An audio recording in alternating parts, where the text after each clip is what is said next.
It is now 2:18. Could I please have a roll call? Madam Clerk. Yes. Chair Hansen. Present. Commissioner Hamilton. Here.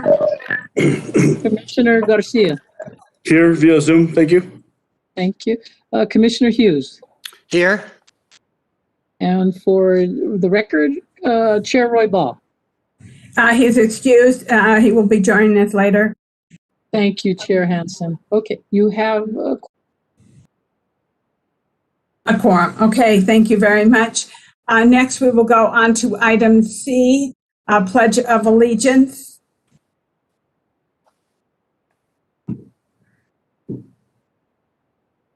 I pledge allegiance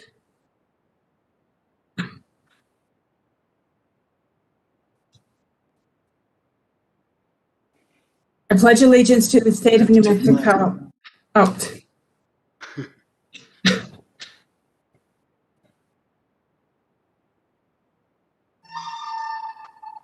Madam Chair, I can do it for you. Thank you. Go ahead. Catherine, would you please lead the pledge? Certainly. I pledge allegiance to the United States of America. I know I'm messing it up too. Hey, Daniel, why don't you do it? It's funny, you're going to put pressure and you can't do it. Who would like to do it? Because I messed it up together. Sorry, I'm not quite prepared. Pledge allegiance to the flag of the United States of America and to the republic for which it stands, one nation, under God, indivisible, with liberty and justice for all.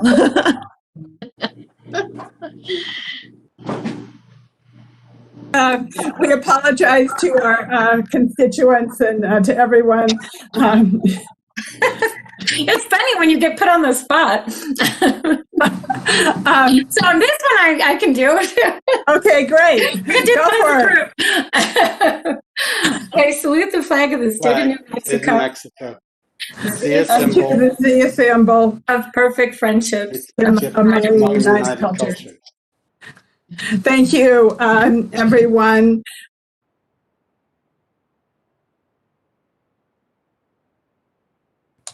Madam Chair? You're on mute, Chair Hansen. Okay, next is a moment of reflection. Sam Montoya, Finance Division. Madam Chair, actually, that will be Annette Baca. Okay, Annette. Finance Division. Okay, a moment of reflection.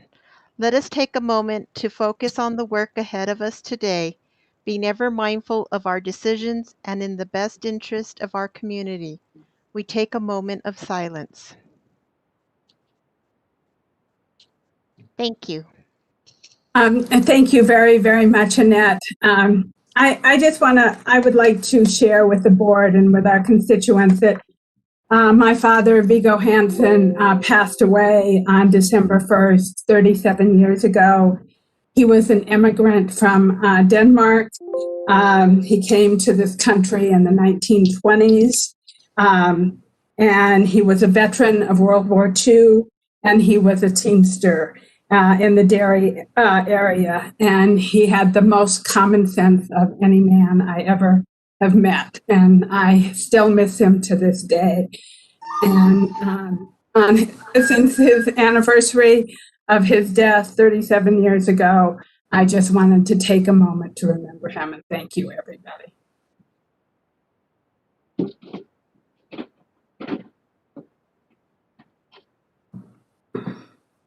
Next, we will move on to approval of the agenda. Manager Miller, do you have any changes to the agenda? Madam Chair, there were some changes. Daniel,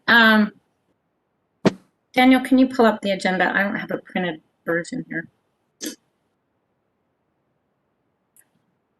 I should have Greg do them because he had nits, as he called it, that he didn't like. So we had posted the agenda last Tuesday. There were minor amendments, go down to action items. The action item on number 3D, that caption was updated. If you could go down a little further. Down, keep going. And then under matters from the county attorney, item 8,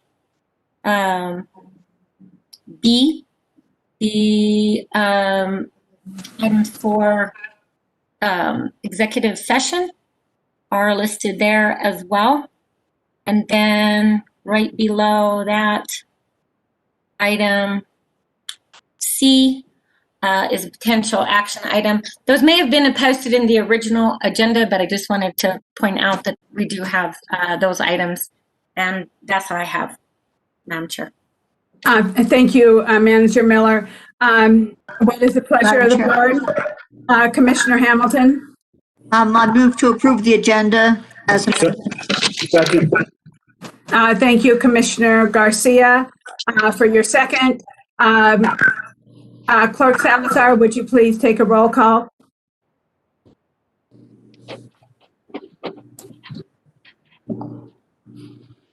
Chair Hanson, would you like me to take a roll call? Or approval of the agenda? Okay. Chair Hanson, Yes. Commissioner Hamilton, Yes. Commissioner Garcia, Yes. Commissioner Hughes, Yes. Commissioner Chair Roy Ball. Okay, you have 4 approval. Thank you.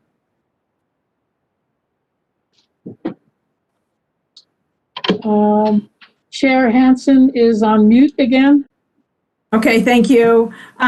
Next, we will go on to approval of the October 27th, 2020 Board of County Commission regular meeting minutes. I have changes that I will give to the stenographer. So are there any other changes from anybody? If not, what is the pleasure of the board? I move to approve with the changes. Thank you, Commissioner Second. Hughes. Thank you, Commissioner Hamilton. Clerk Salazar, can I please have a vote on? Chair Hanson. Yes. Chair Roy Ball. Excuse. Commissioner Hamilton, Yes. Commissioner Garcia, Yes. Commissioner Hughes. Yes. You have 4 votes. Thank you. Thank you, Clerk Salazar. I appreciate it. Next, we'll go on to approval of the November 10th, 2020 Board of County Commissioners regular meeting minutes. I have changes and I have a few questions because I couldn't figure out what they mean, and I think that maybe Greg or Commissioner Garcia could help me on this. There seems to be throughout the minutes a place where there's www, and I don't know if that's because it was just unrecognizable, but maybe Woodworks can help me also with that. The first one I find is on page 22, 1, 2, 3, 4, the 5th line from the bottom, and I believe that it is Mr. Schaefer speaking. Attorney Schaefer. Thank you, Madam Chair, Commissioners. From the context, it would appear that we were referencing Canyoncito. I don't know why the www would have been used there, but we were discussing the Canyoncito area, Water Consumers Association, I believe it's its name. I'd have to pull that up. But that's what we were referencing at that point of the meeting. Right, so maybe that's 2 Canyoncito.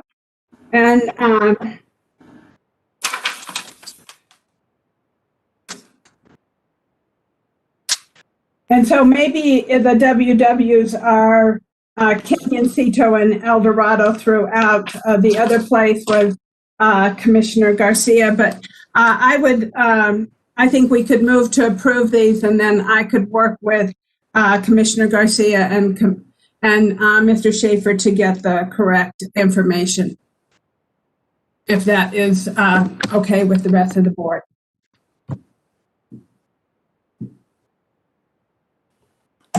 I'll move to approve with the changes to be determined. Okay, thank you very much, Commissioner Hughes. Second. Thank you, Commissioner Hamilton. Clerk Salazar, can we have a vote? Yes. Chair Hanson, Yes. Commissioner Hamilton, Yes. Commissioner Garcia, Yes. Commissioner Hughes. Yes. For the record, Chair Roybal.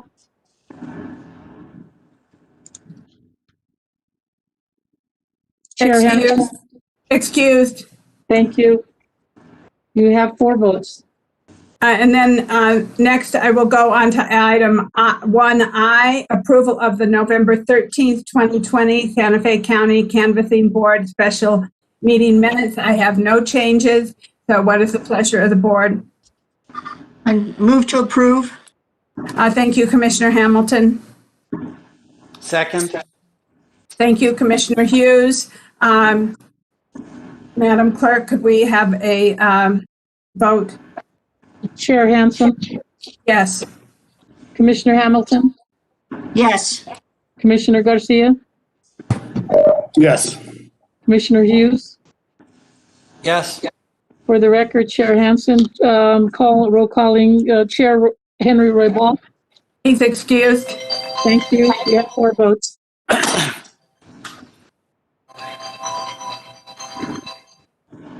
Thank you. Next, we will go on to the consent agenda, which is an action item. Is there anything from the consent agenda that needs to be pulled out, or what is the pleasure of the board?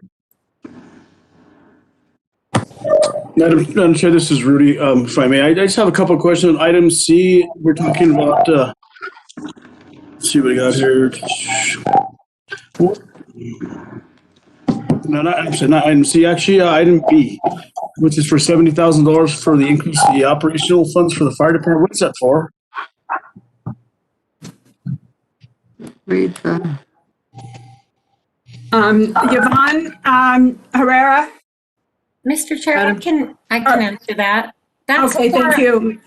Madam Chair, I'm sorry.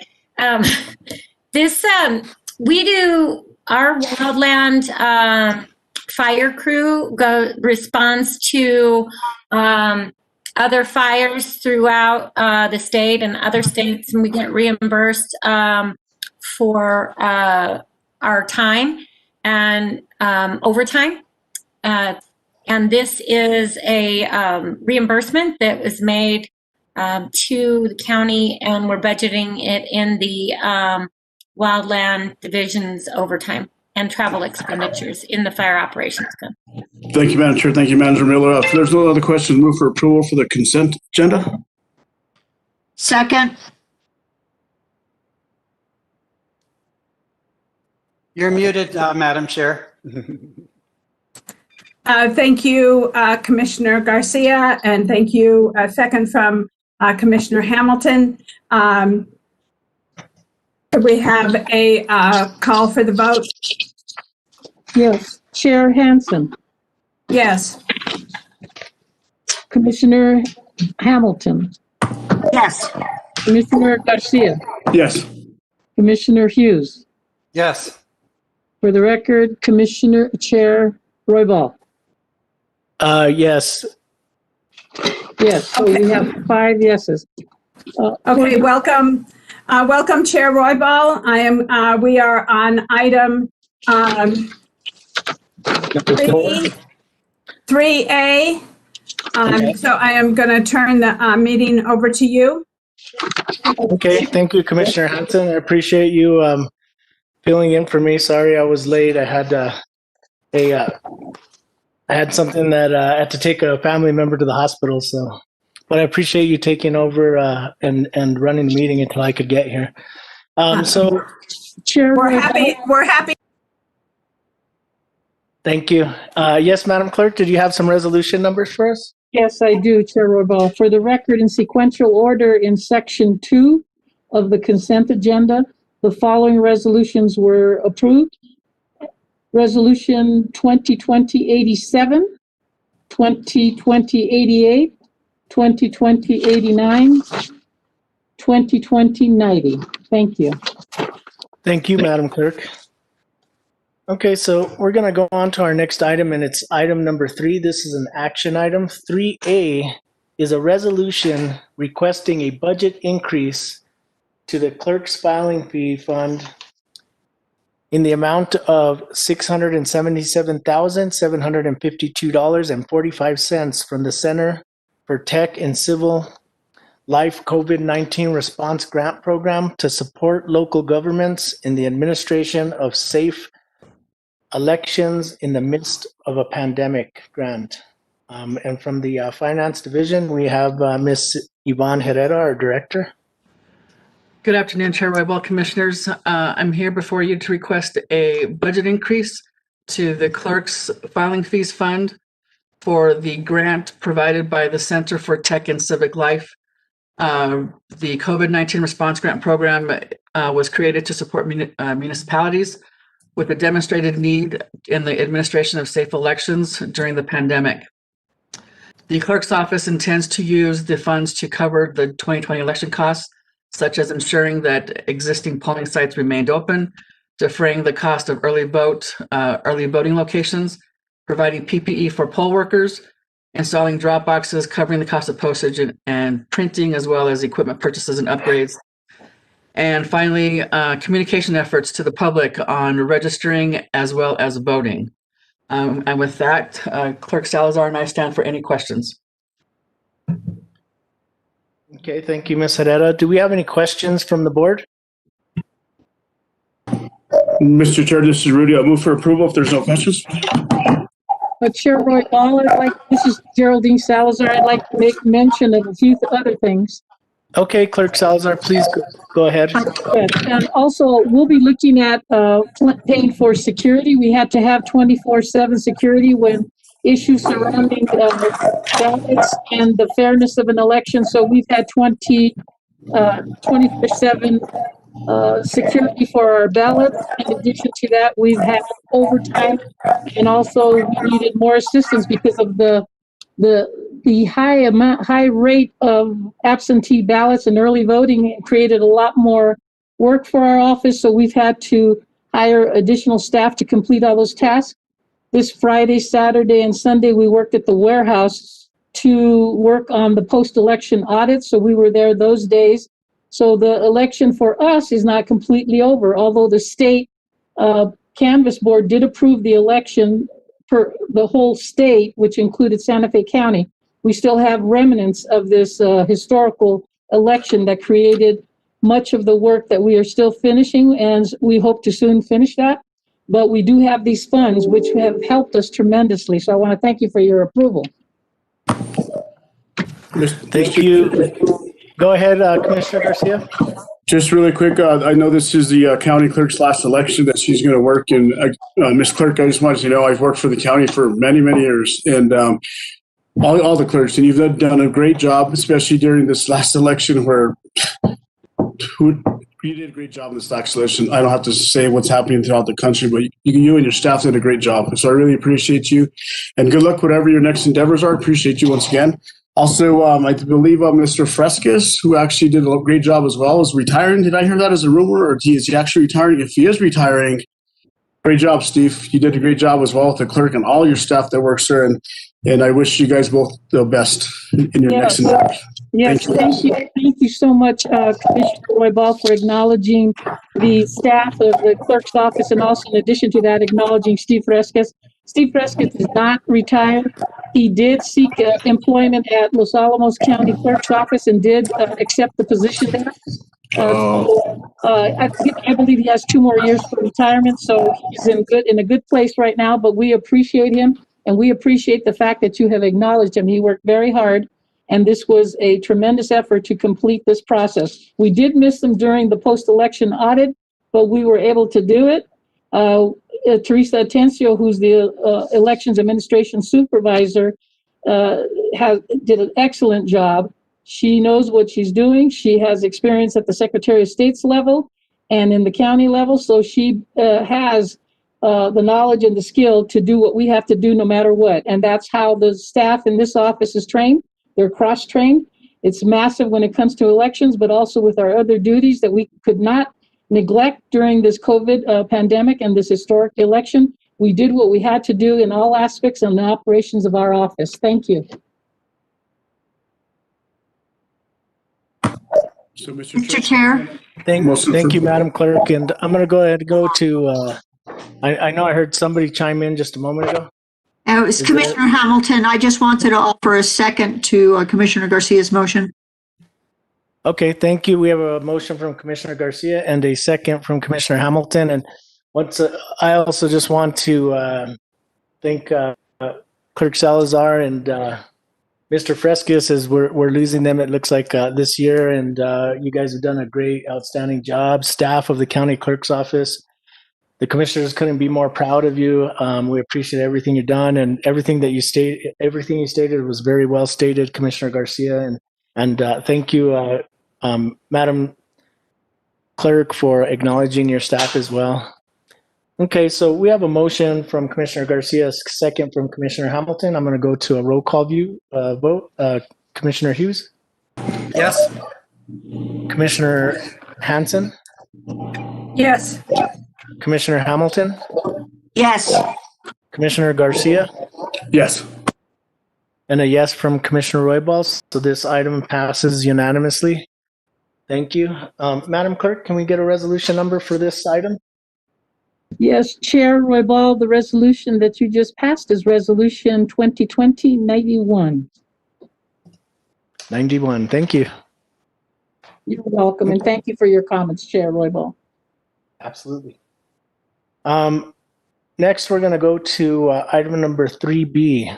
And this is to request approval of design exceptions to construction or to construct Camino San Jose. That's County Road 50A by Santa Fe County Public Works Road Maintenance Division. And from Public Works, we have our director, Mr. Gary Hiron. Good afternoon, Mr. Chairman, members of the commission. Daniel, could you put up the PowerPoint presentation? And if I could take a few minutes of your time, I will give you an overview of Camino San Jose, County Road 58, project number 6159, as background as we ask for these exceptions. The project was originally funded through the November 6, 2012 general bond election for $178,000. A design consultant was hired at that time, and we paid $36,112.99. On July 9, 2015, the engineer's estimate for the construction of the project was $532,000. At that time, a priority plan was made to divide the road into 3 segments so that we could pay for a segment at a time.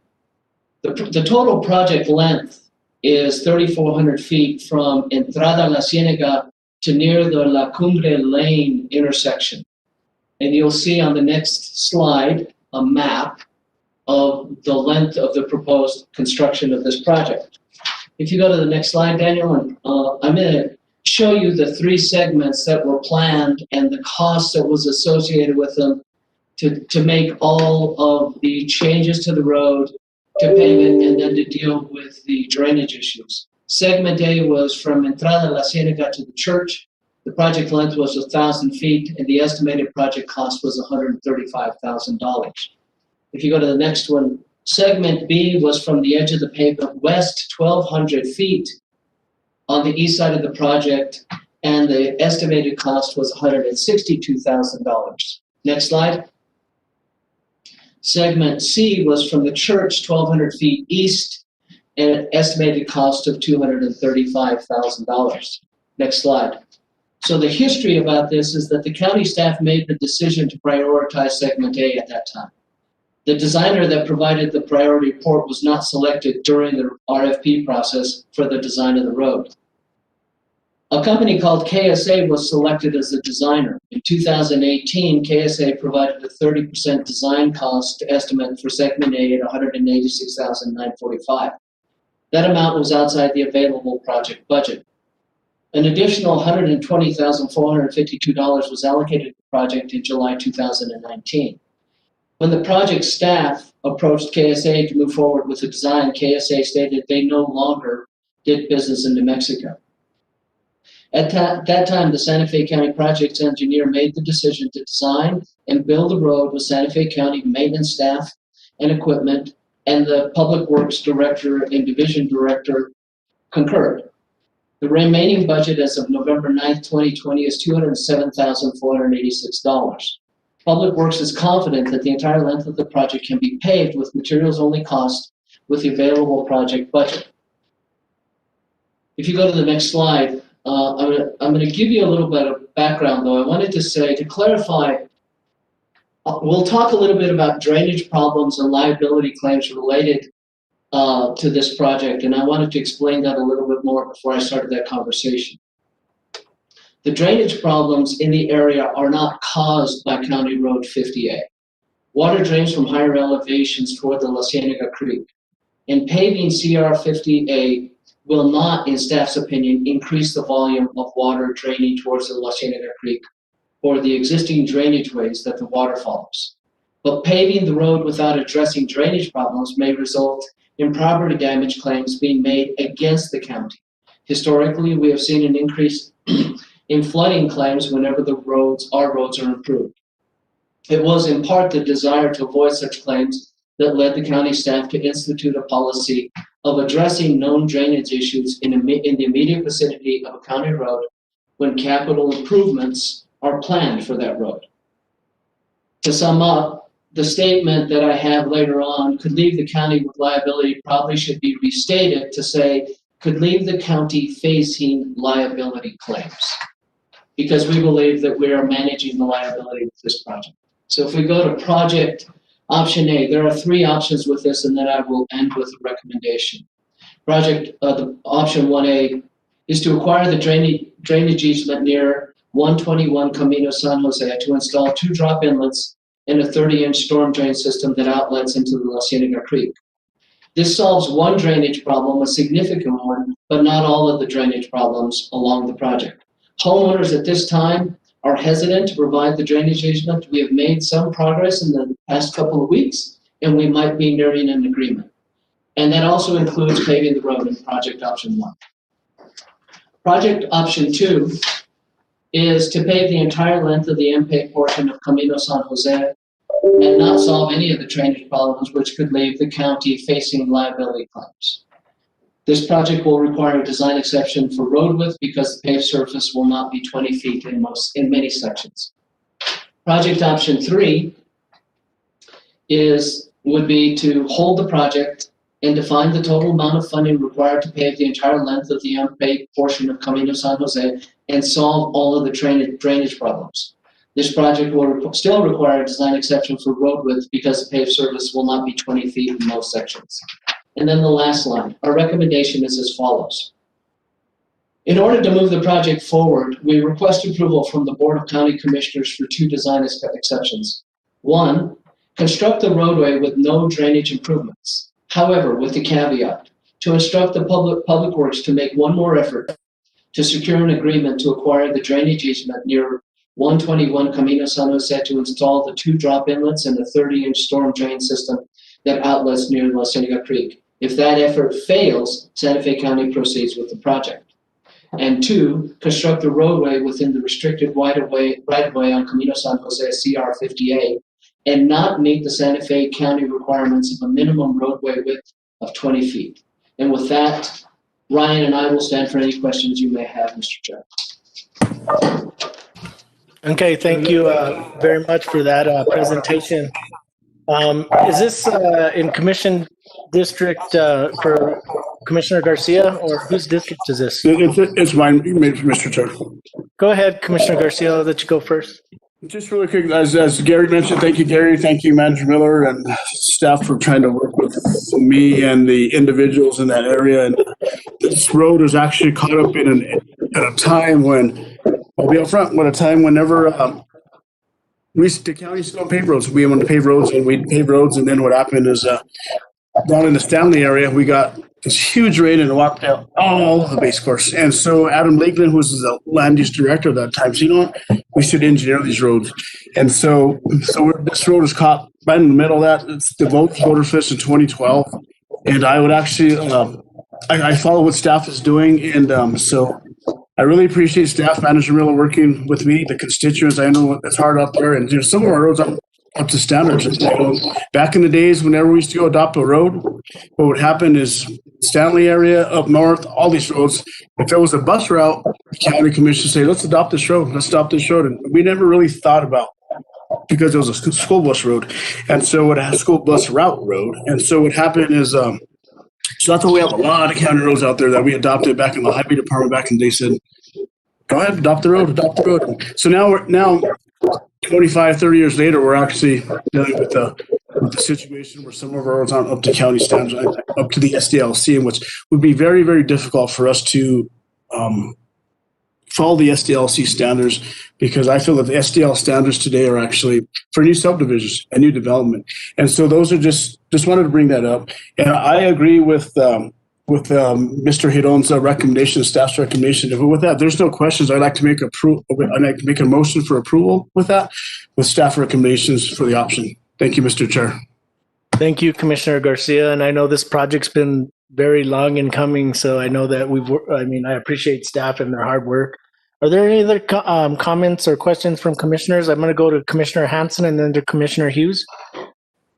I'll second that, but under discussion, I'm wondering if any of the money from that we get from secure rural schools could be used in the future for projects. I know we have the money from the bond for this, but one of the items that when I go to NACO and we always lobby for is roads for secure rural schools. And I don't know where, since Commissioner Garcia mentioned that we adopted roads that are for school routes, I'd just like a little bit of a comment on that. Mr. Chair? Go ahead, Manager Miller. So for the secure rural schools, we usually receive somewhere between $150,000 and $200,000 a year. And it's often also tied to PILT, which we receive about $750,000 a year.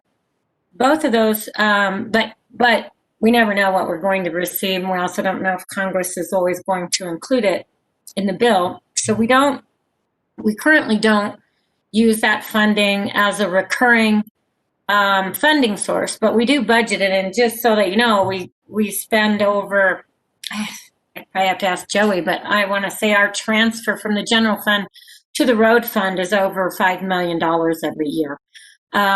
So it definitely goes to our roads as well as other general taxes. I think, along with what Commissioner Garcia said, whether we adopted them because they were school routes, which we definitely did try to do that. There were some that we tried and didn't adopt, and they were substandard, and poor kids, I remember how long it was to get Mutt Nelson taken care of, and these poor kids would walk a mile in the mud because the buses couldn't get down the private road. and it didn't meet county standards. And it took forever to get that into a publicly maintained road. I think it's now a city road, actually. But the point is that counties maintain more roads and have to deal with more roads than cities and the state as a whole. And we struggle with a lot of those roads being very rural, being historically, we've had them for decades. They're not wide enough. They don't have drainage. What we've tried to do, and Commissioner Garcia is correct, what we've tried to do is make sure, because we've had some roads where the county just went and paved them, took a dirt road or a base course road and slapped down some chip seal, and we created or exacerbated drainage issues. What we've tried to do is engineer any road that we pave to try to address drainage at the same time, and width of the road. And in some cases, we just can't. Like this road will never be 20 feet wide because of what's on either side of it, nor would it warrant trying to condemn land to make it wider. But also, it's going to have a drainage issue depending on the size of a rainstorm anyways. I don't think we're increasing our liability by paving it. But what we wanted to do is make sure that we let the commission know in a transparent process that, 8 years ago, 7 years ago, we've tried to do as much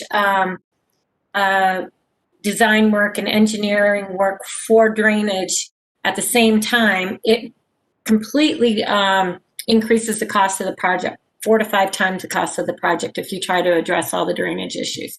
So some of our smaller rural roads, it's very difficult and sometimes not practical if you don't have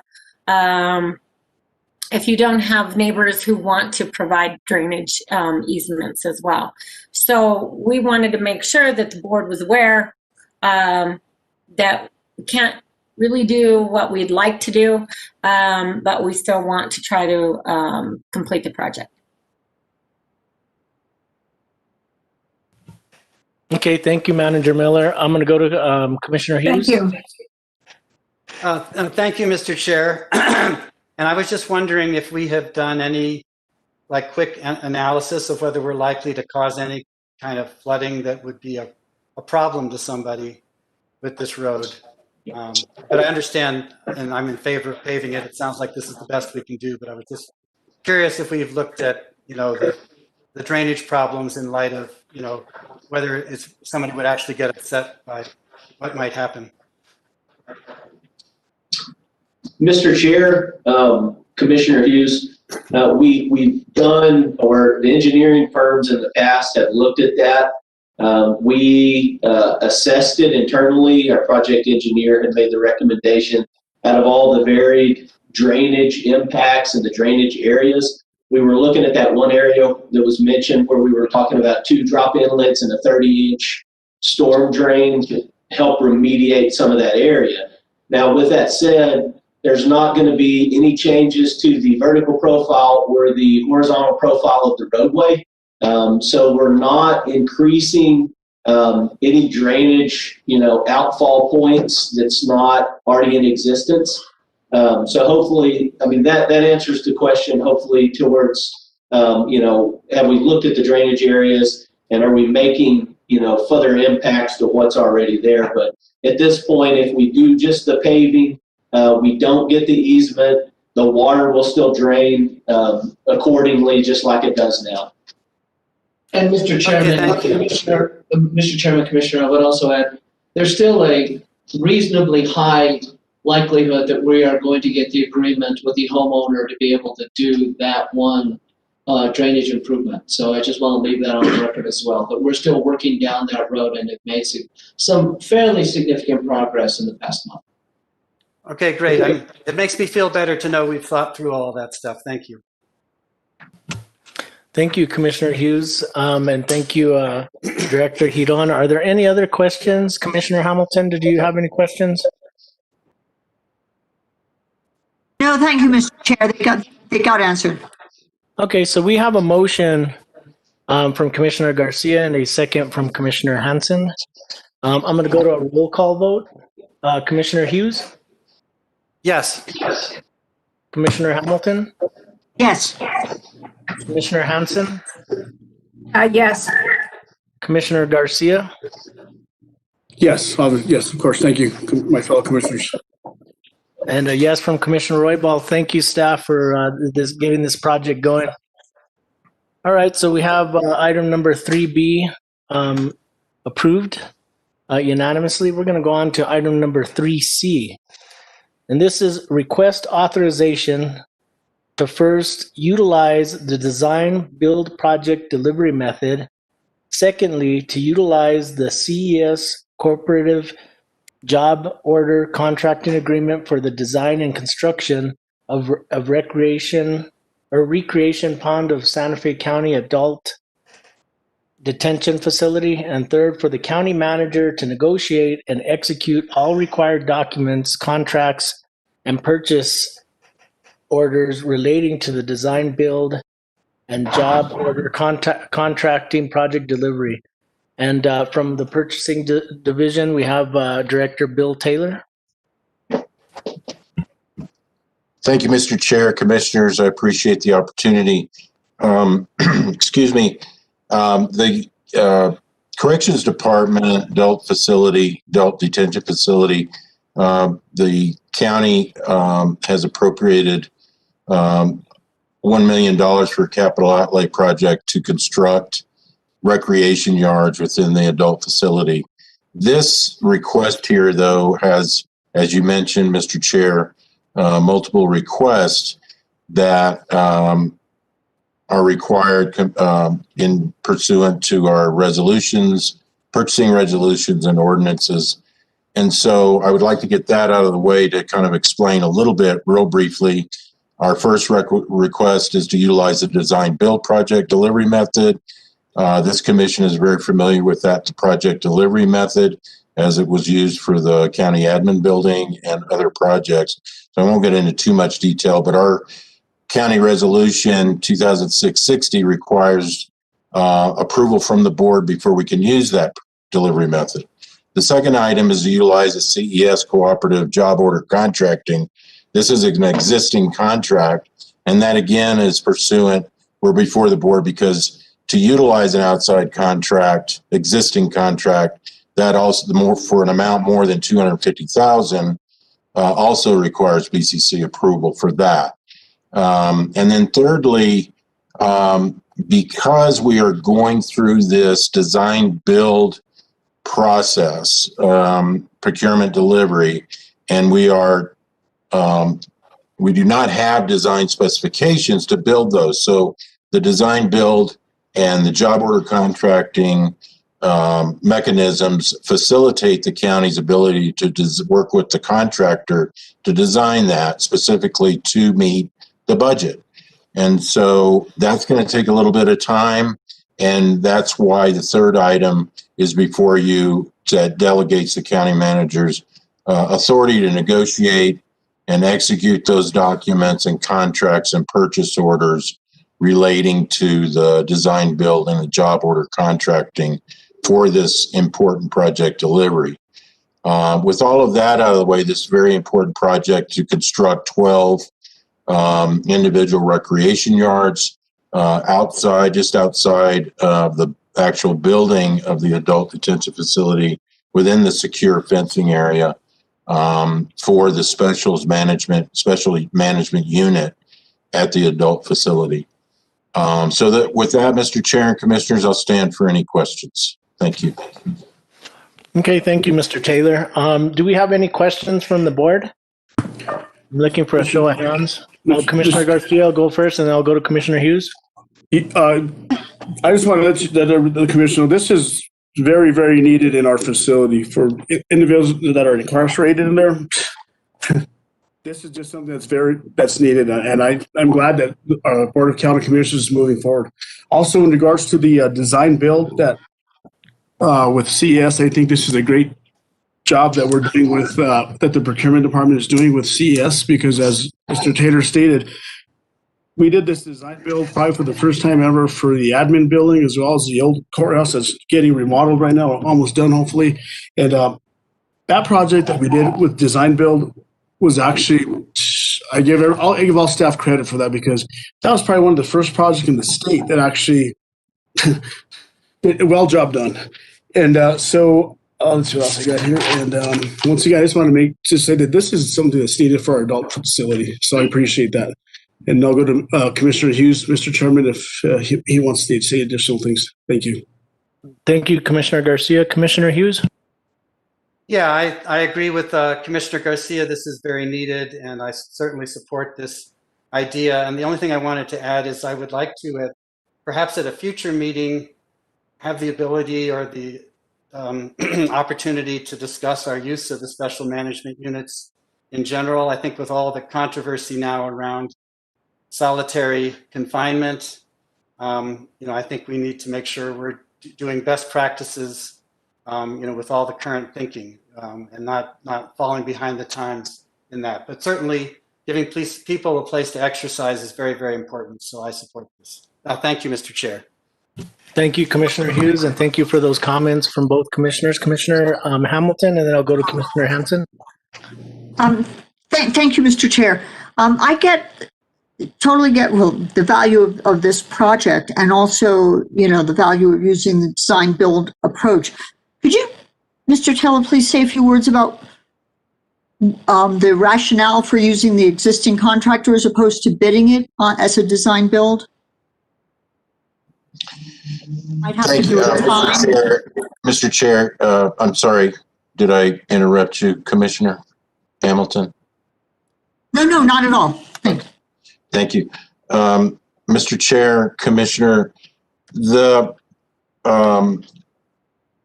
CES cooperative allows the design build process is an excellent project delivery method. It is a little heavy on the front end of the procurement process. This is a project that's really needed now in adult detention facility.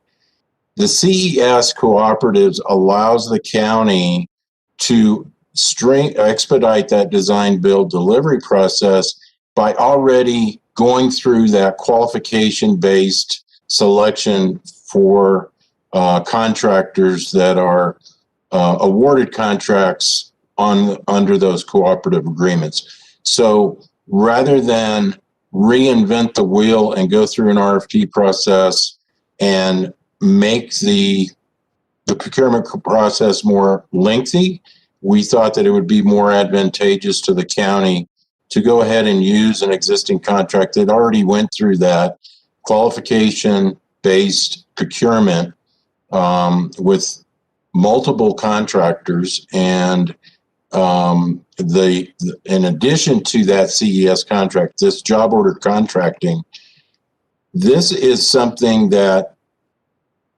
just really solidifies the budget of a project.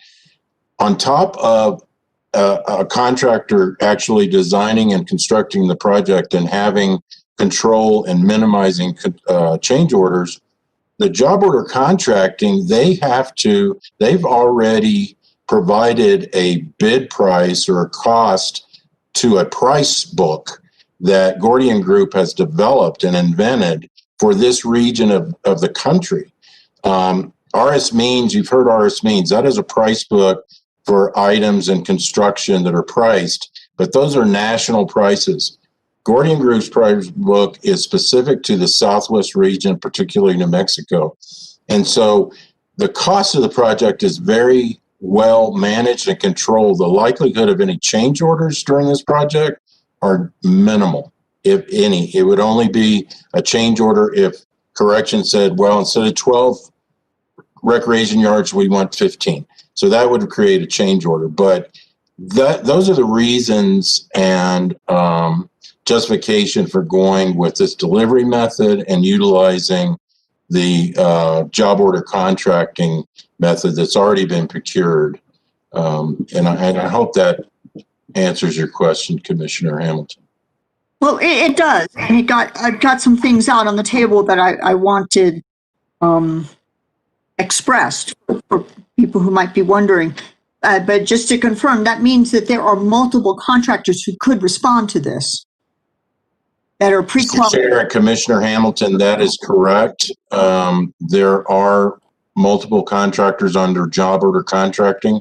We researched all of them, and the contractor that we're going to look at does have experience with secure facilities and special facilities that manage and take care of individuals that are not necessarily residence areas, but are under supervision and things like that. So they're used to their experience with doing work within secure facilities.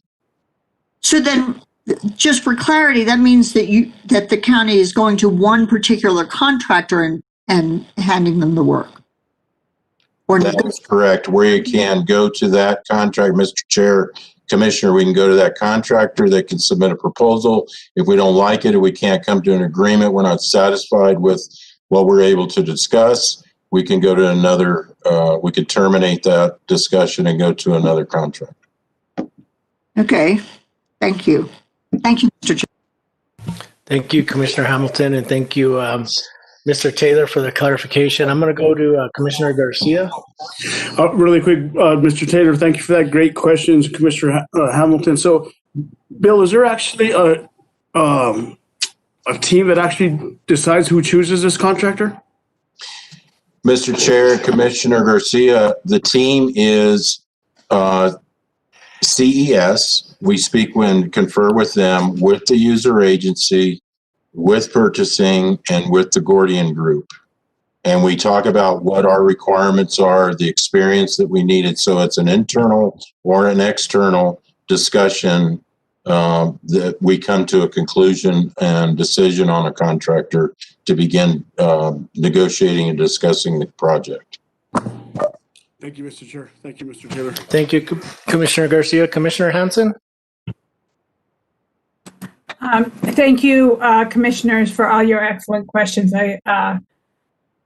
I think that our design build has been very successful so far. And with that, I would like to make a motion to approve this and request authorization to utilize the design build project delivery method to utilize the CES cooperative job order contracting agreement for design and construction of the recreation pod for the Santa Fe County Adult Detention Facility, and for the county manager to negotiate and execute all required documents, contracts, etc. Okay, so we have a motion from Commissioner Hanson. Do I hear a second? I'll second that motion. And we have a second from Commissioner Hughes. I'm going to go to a roll call vote. Commissioner Garcia? Yes, Mr. Chair. Commissioner Hanson?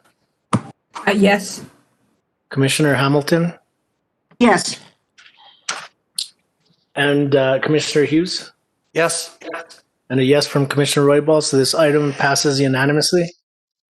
Thank you, Mr. Chair. Thank you, Commissioners. Thank you, Mr. Taylor. Next, we have item number 3D, and this is request approval of grant agreement 2021-016-5FIN between Santa Fe County and the Department of Finance and Administration for grant 20-E2729 for the Santa Fe Recovery Center facility in the amount of $2,090 or $2,090,600. And from the Finance Division, we have our Director, Ms. Yvonne Herrera. Chair Roybal, Commissioners, I'm here before you to request the acceptance of grant number 20-E2729 from the State of New Mexico. During the 2020 legislative session, the county was appropriated funds for the plan, design, and construct to plan, design, and construct an expansion facility for a recovery program in Santa Fe County. In addition to this appropriation, the county was appropriated grant number 19-D3187, which was appropriated for the exact same purpose. That grant was awarded to the county in the amount of $1,485,000 for a total amount for the Santa Fe Recovery Center of $3,575,600.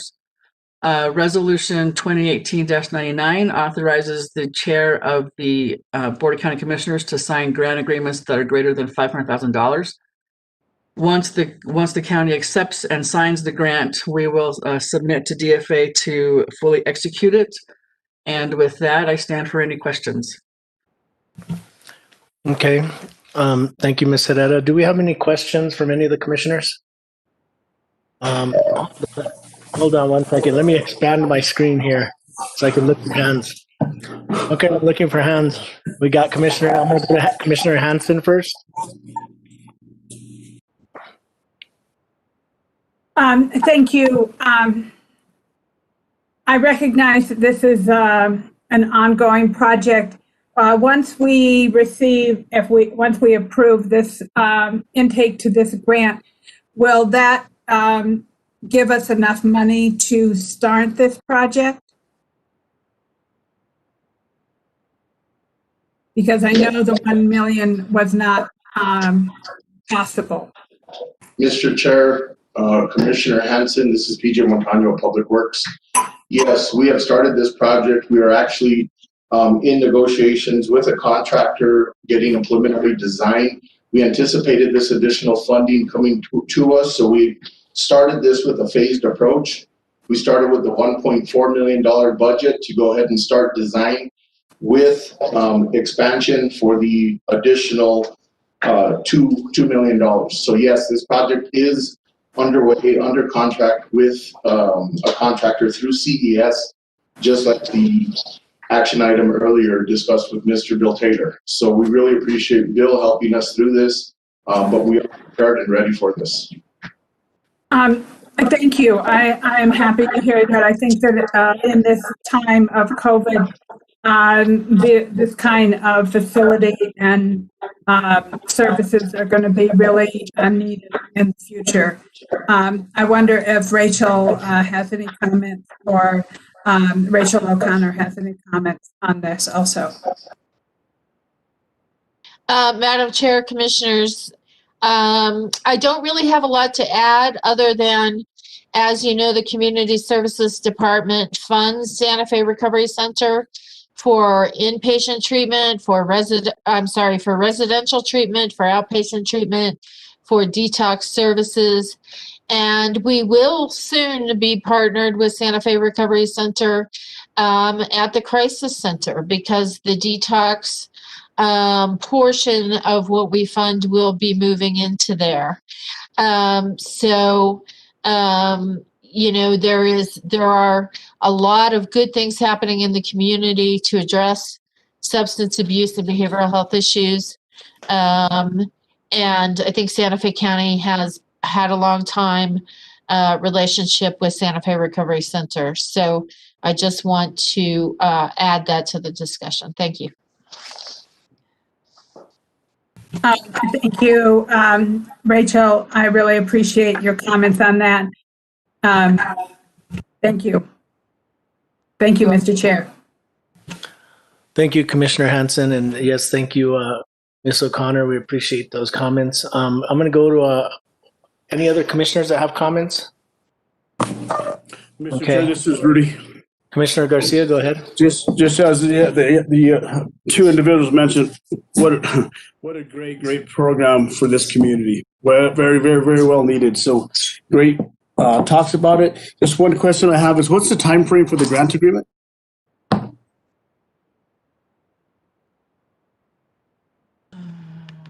Mr. Chair, Commissioner Garcia, let me look up the grant and find that information for you. That's fine. If you can just email me, because I think it's probably a 4-year grant, because Mr. Montano's Mr. Matano said we already had 1.7 million there, so that was roughly a 4-year grant there when we got that. So this is a new grant. So just want to make sure that we actually spend the money before the grant expires. But you can email me that. That's fine, or email us all. But I appreciate that. With that, Mr. Chair, if there's no other questions, I would like to make a motion for approval. And I will second. And also, Commissioner Garcia, it shall terminate on 6/30/2024. Okay, thank you. So I have a motion and a second. Manager Miller, did you have something to add, or was it just that bit of information? Thank you. Okay, so I have a motion and a second. Motion from Commissioner Garcia and a second from Commissioner Hansen. I'm going to go to a roll call vote. Commissioner Hughes? Yes. Commissioner Hamilton? Yes. Commissioner Hansen? Yes. Commissioner Garcia? Yes. And a yes from Commissioner Roybal. And, you know, I would agree with my colleagues that this is a service that is very, very important in our community and has been a long time coming as well. So I appreciate all my commissioners' questions and comments and their approval of this grant. So thank you, Ms. Herrera. Okay, so we're going to go on to item number 3E. And this is request authorization for the county manager to execute contracts and or purchase orders up to $1 million for the extension of the broadband from Espanola to Chimayo along State Highway 76 using CARES Act funds. And from the Growth Management Department, we have Mr. Chris Heyer.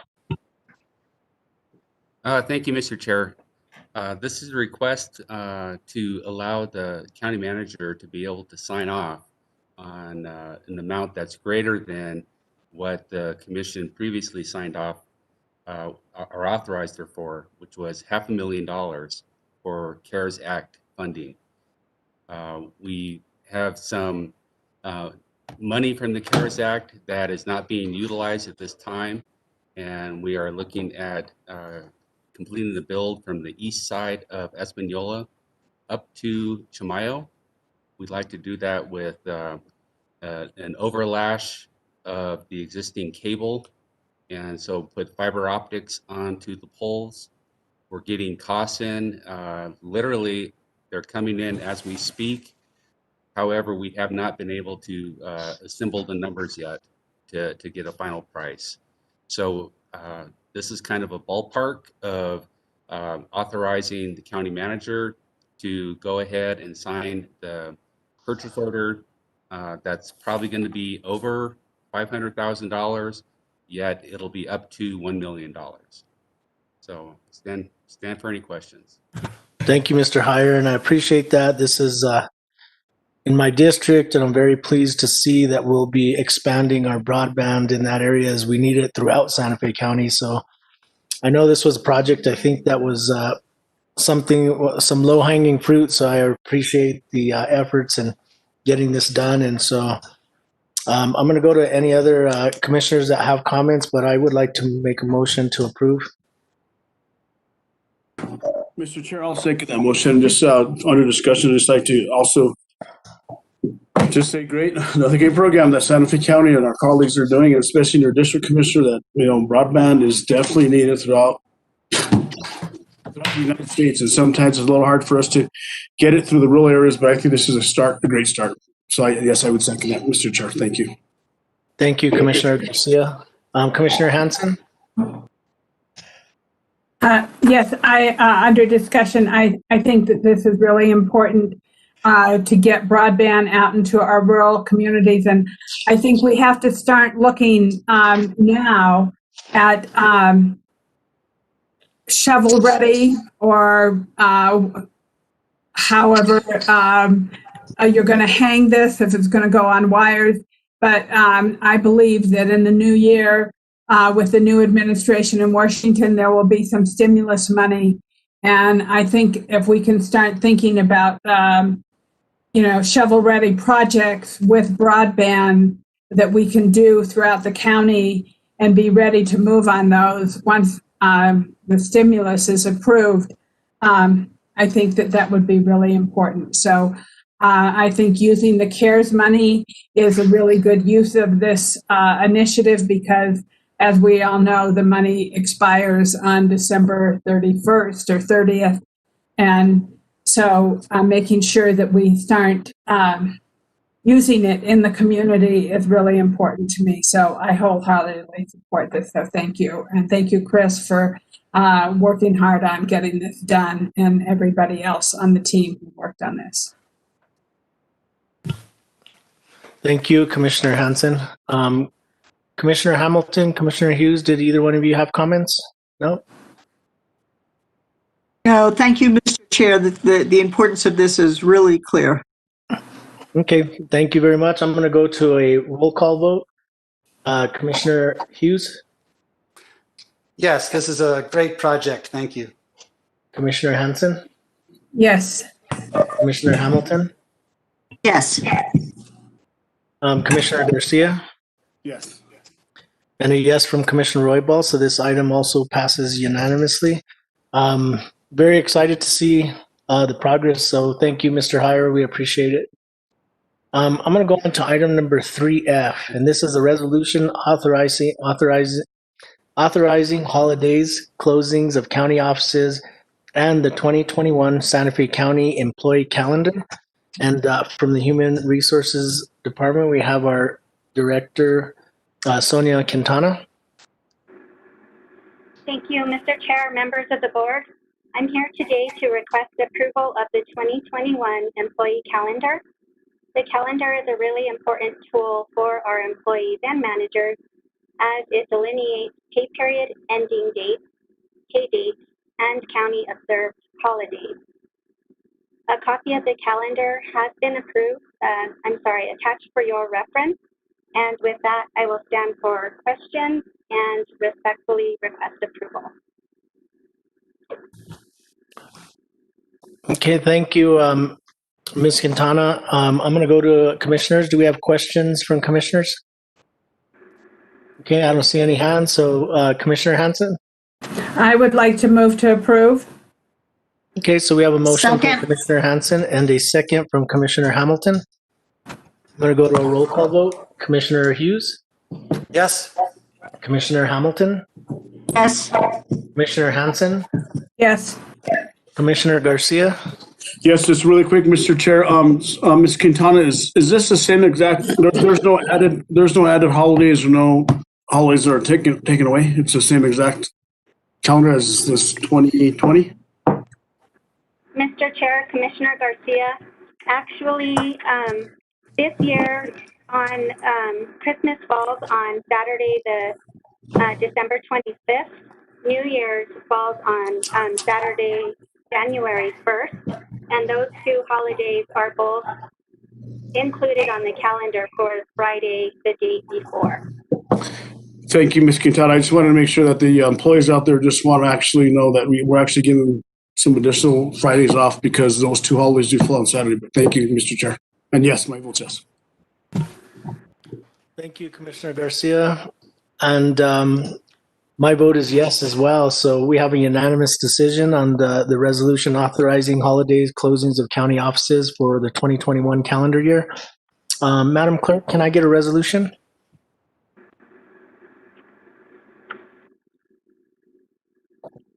Yes, Chair Roybal, the resolution you just passed is Resolution 2020-92.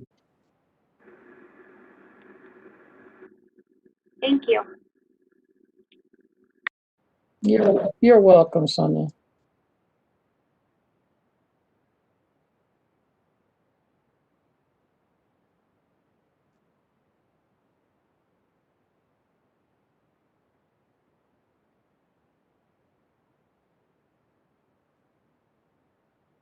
Mr. Chair, you're muted.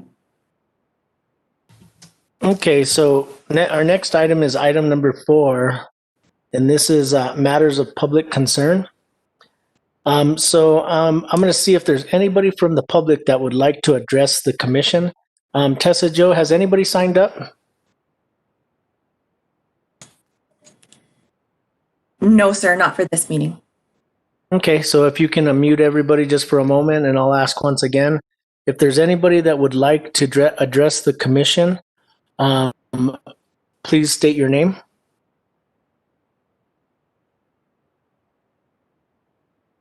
Is everybody unmuted, Tessa?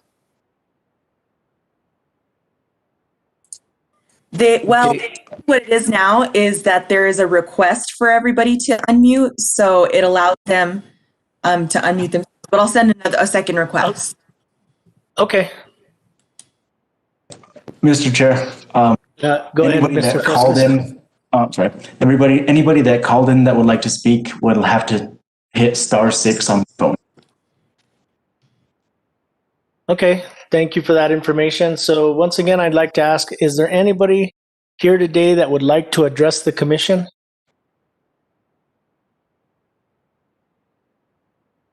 Okay, hearing none, I'm going to go ahead and close matters of public concern. And we're going to go on to item number 5, and this is presentations. 5A is a presentation from ReadyNet regarding ongoing broadband issues with Santa Fe County boundaries. ReadyNet Board Chair, we have Mr. Raymond Ortiz. Hello. So Dan, we can hear you, sir. Presentation? Okay. So Mr. Chair, if you give us a moment to get the presentation brought up.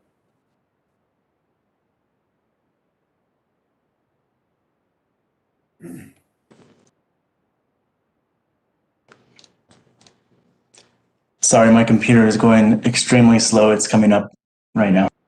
Okay, that's no problem. That's okay. Mr. Chair, members of the board, thank you for having me today. Can you hear me okay with the mask on? Yes. All right. So I want to thank you guys for having us all here today. And while we're waiting for the presentation to come up, I can address Commissioner Hanson, her questions regarding engineering on projects. So what we've been doing is using capital outlay and operational funds from ReadyNet to pre-engineer projects so that as we find more monies, such as CARES Act or any other monies that come up, we already have shovel-ready projects in the hopper so that they can be put in for funding through those deals. The problem was that CARES Act did not allow for just engineering by itself. So we'd already had some preliminary discussions on some of the projects we were rolling out, which allowed us to move a little quicker on some of it. So again, just trying to address Commissioner Hanson's concerns in terms of having shovel-ready projects. We're definitely working towards that for sure. We're working our contracts towards that as well so that we can engineer solutions that are a little more cost-effective and faster to build. So again, when the monies become available from whatever source, we can match that funding directly to a project and move very, very quickly. That's what we've been doing. All right, so moving ahead with the presentation, if everyone is okay with that. As you all know, we're ReadyNet. Santa Fe County is an owner of ReadyNet, and everybody on our board basically works for ReadyNet. Currently, we're a working board. I'm the chairman. Christopher is the secretary treasurer. We have Mr. Gerald Baca, he's the vice chair. And Christopher and our comptroller work closely hand in hand to make sure that our funding is good, our budgets are good, and our banking is on track so that we can be fiscally viable and responsible for everybody. Gerald and myself primarily work on a lot of the engineering and technical solutions. We've moved ahead now and we've just spent $500,000 on a core upgrade for our commercial side of the house. And that will bring our ISPs up to a full 10 gig capability for their broadband delivery to end users. We've also just spent $250,000 on our JPA upgrades, and that will bring all of our connections JPA wide for those of us that are on fiber right now to a 10 gig connection so we can do offsite backups and such and so forth. So those are the things that ReadyNet does for our JPAs. When I say JPAs, I'm not sure if you're all familiar with that, but we can go on to the next slide, please. These are our JPAs. Now, when I say JPAs, we all signed a joint powers agreement that we ratified amongst ourselves. And then we took it out to DFA. They went ahead and ratified it, which made us a recognized entity under DFA rules, which makes us available or eligible for capital outlay as long as we are within the DFA guidelines as any other county or quasi-government or government agency has to comply with. We have all of those same exact requirements. Part of our membership you can see listed here, Pueblo, Oquia-Winga, City of Espanola, Santa Clara Pueblo, River County, that's who I represent, Tesuque Pueblo, Santa Fe County, Los Alamos County, and Nambe Pueblo has an asterisk next to it because they've been voted on as a board member, as is allowed under our bylaws, but they have no vote and they cannot be part of the JPA. The only entity that is not listed on this list, and I'll just read off North Central. North Central is a JPA member, but they do not have ownership of any infrastructure. Only the entities listed above would have any kind of ownership stake in ReadyNet. The only entity not listed on here that can become part of the JPA without modification, and it cannot be modified for 25 years, otherwise it becomes null and void, would be San Ildefonso Pueblo. That is the only other entity that was made available to join the JPA later. They have not exercised that. So they are not part of the JPA. But needless to say, all of these entities have ownership stake with the exception of North Central Economic Development District. So we work for all of these people. Daniel. Next slide. So how ReadyNet began, as most of you are aware, we had a serious broadband issue here. And I know because I've been dealing with this for 24 plus years in the area and was here when ReadyNet was just a dream on the board. So we basically got together and decided, hey, we want to service our community. We can't afford the budget. The incumbents are charging us for connections, point to point and otherwise. And so we went out to all of our community anchor institutions, all of the agencies around us and all of the government around us and again formed the JPA to service all of us as to the best of our ability. There's been a few stumbling blocks to that, and I won't get into the detail of that, but we can certainly have a conversation about that at another time or individually if you wish to contact me directly. I'll stand for any questions y'all have. But I think we can move on to the next slide, sir. As you all know, JPA agreement just is an agreement between government agencies and or other agencies that are recognized as government agencies to have a formal agreement to create one entity under which they have specific goals and what they want to achieve in common. So we've already covered all of our JPA members, and that's just a very quick definition of what our JPA is or what a JPA is. Next slide, sir. So this here is a copy of our JPA, which is available, I believe, on our website. I'll have to double check that for you, but it's certainly available to all of our board members for anybody to read. Again, we're a public agency, quasi-government, and we have to abide by the sunshine laws like everybody else does. Next slide, sir. So again, what makes us a quasi-government agency is being recognized by DFA. And we have, again, compliance the same as any other state agency or local government agency. We operate the same way as an ASECA does, or a land grant that's recognized by DFA, or any other quasi-government that's recognized by DFA. That's pretty much what puts us in that definition. Next slide, sir. All right, well, I think we all understand why there's a ReadyNet. And even though we're all frustrated by the pace of growth in the broadband areas sometimes, I think without some kind of vehicle that services our longer term goals and our short term goals that we have some control over, it pretty much puts us at the mercy of incumbents and their pricing structure and their business goals and initiatives, whereas those don't always align with where we would like to be as a government, or where we want to be with emergency services delivery or even bandwidth delivery to some of our constituency. And we're seeing that in that if it is not commercially viable for them to operate in an area, they just won't go there. And I certainly understand that you have to have a sustainable business model in any regard in order to survive long term. But the goals of government are a little bit differently, or are different than the goals of a commercial environment. And so if we can kill two birds with one stone by using the government guys or the community anchor institution guys to build infrastructure, much like we're trying to do along 76 now, and then open that up to ISPs. What that does is it stabilizes the broadband market by making that available, which would only otherwise be available to an incumbent. So in other words, you're creating fiber infrastructure for various ISPs that would not normally be able to capitalize that under their own operational situation and constraints. So by doing that, we open the market to more ISPs, which creates a much more stable market, meaning if one goes out of business, so what? You've got the other ones to pick up the slack.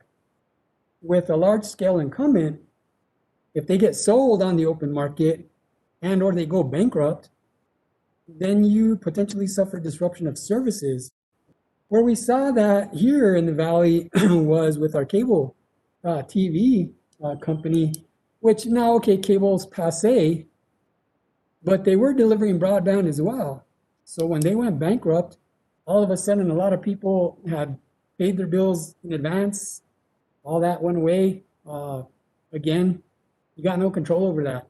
When you have a public agency that has ownership and control of certain infrastructure, just like our roadways, well, they can't just be shut down by anybody. And that's kind of how we operate at ReadyNet. We have to just keep those highways open. So by opening those highways up into markets that normally wouldn't otherwise be open, we again try to deliver broadband to those areas that are not commercially viable to deliver to under a normal incumbent business model. So that's what we're doing here. That's why we exist. Another thing here is we have our mission statement, which I think we've met that or tried to bring that to life. This was established, how many years ago, Chris? Maybe like 4 years ago? So we had a workshop and we all sat around a table. What is ReadyNet? What are we trying to do here? And this was the result of all of that. And what we worked really hard to try to do is to make this mission statement not just a statement, but turn that into real action, which we're actually seeing here in the last few months. We've brought a host of things online that we wouldn't normally do.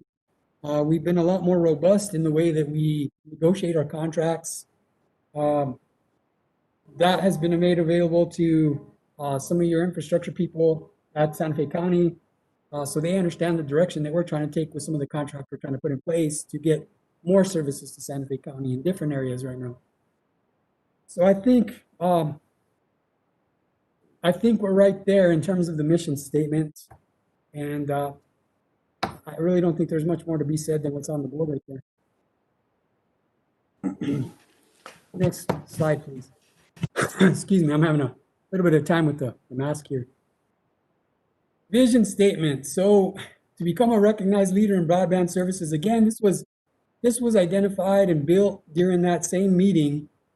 And I think we've been made this true. We were the provider of the year at Mountain Connect just last year. That's a pretty big achievement for a little broadband company that came from nowhere, really not known for anything.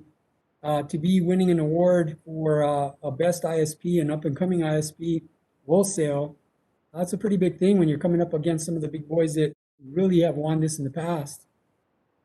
All right, so part of that as well is identifying the quality of life component, which we're all seeing now under the pandemic response. What we did here in ReadyNet was we saw the work from home. Man, people are staying home. The depression levels are hitting huge. Substance abuse problems are hitting huge. Domestic violence situations are increasing. So to try to alleviate that, you got to open avenues up. So what we did was we doubled all the bandwidth to all of our ISPs at no extra cost as part of the response so that we could actually provide more services out to our community so that those kids could get the schooling they required, so that we could have those remote workers. The VPN connectivity puts an overhead on a standard little DSL line, just doesn't cut it. So we increased all that.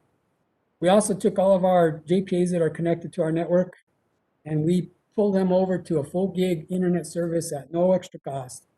What that did was it allowed for more of a robust remote services traffic for all of our JPAs. So if we have a response and I'm just going to speak freely. Riva County, we had to just, we've had a couple times where we've shut down a couple departments, sent our people home.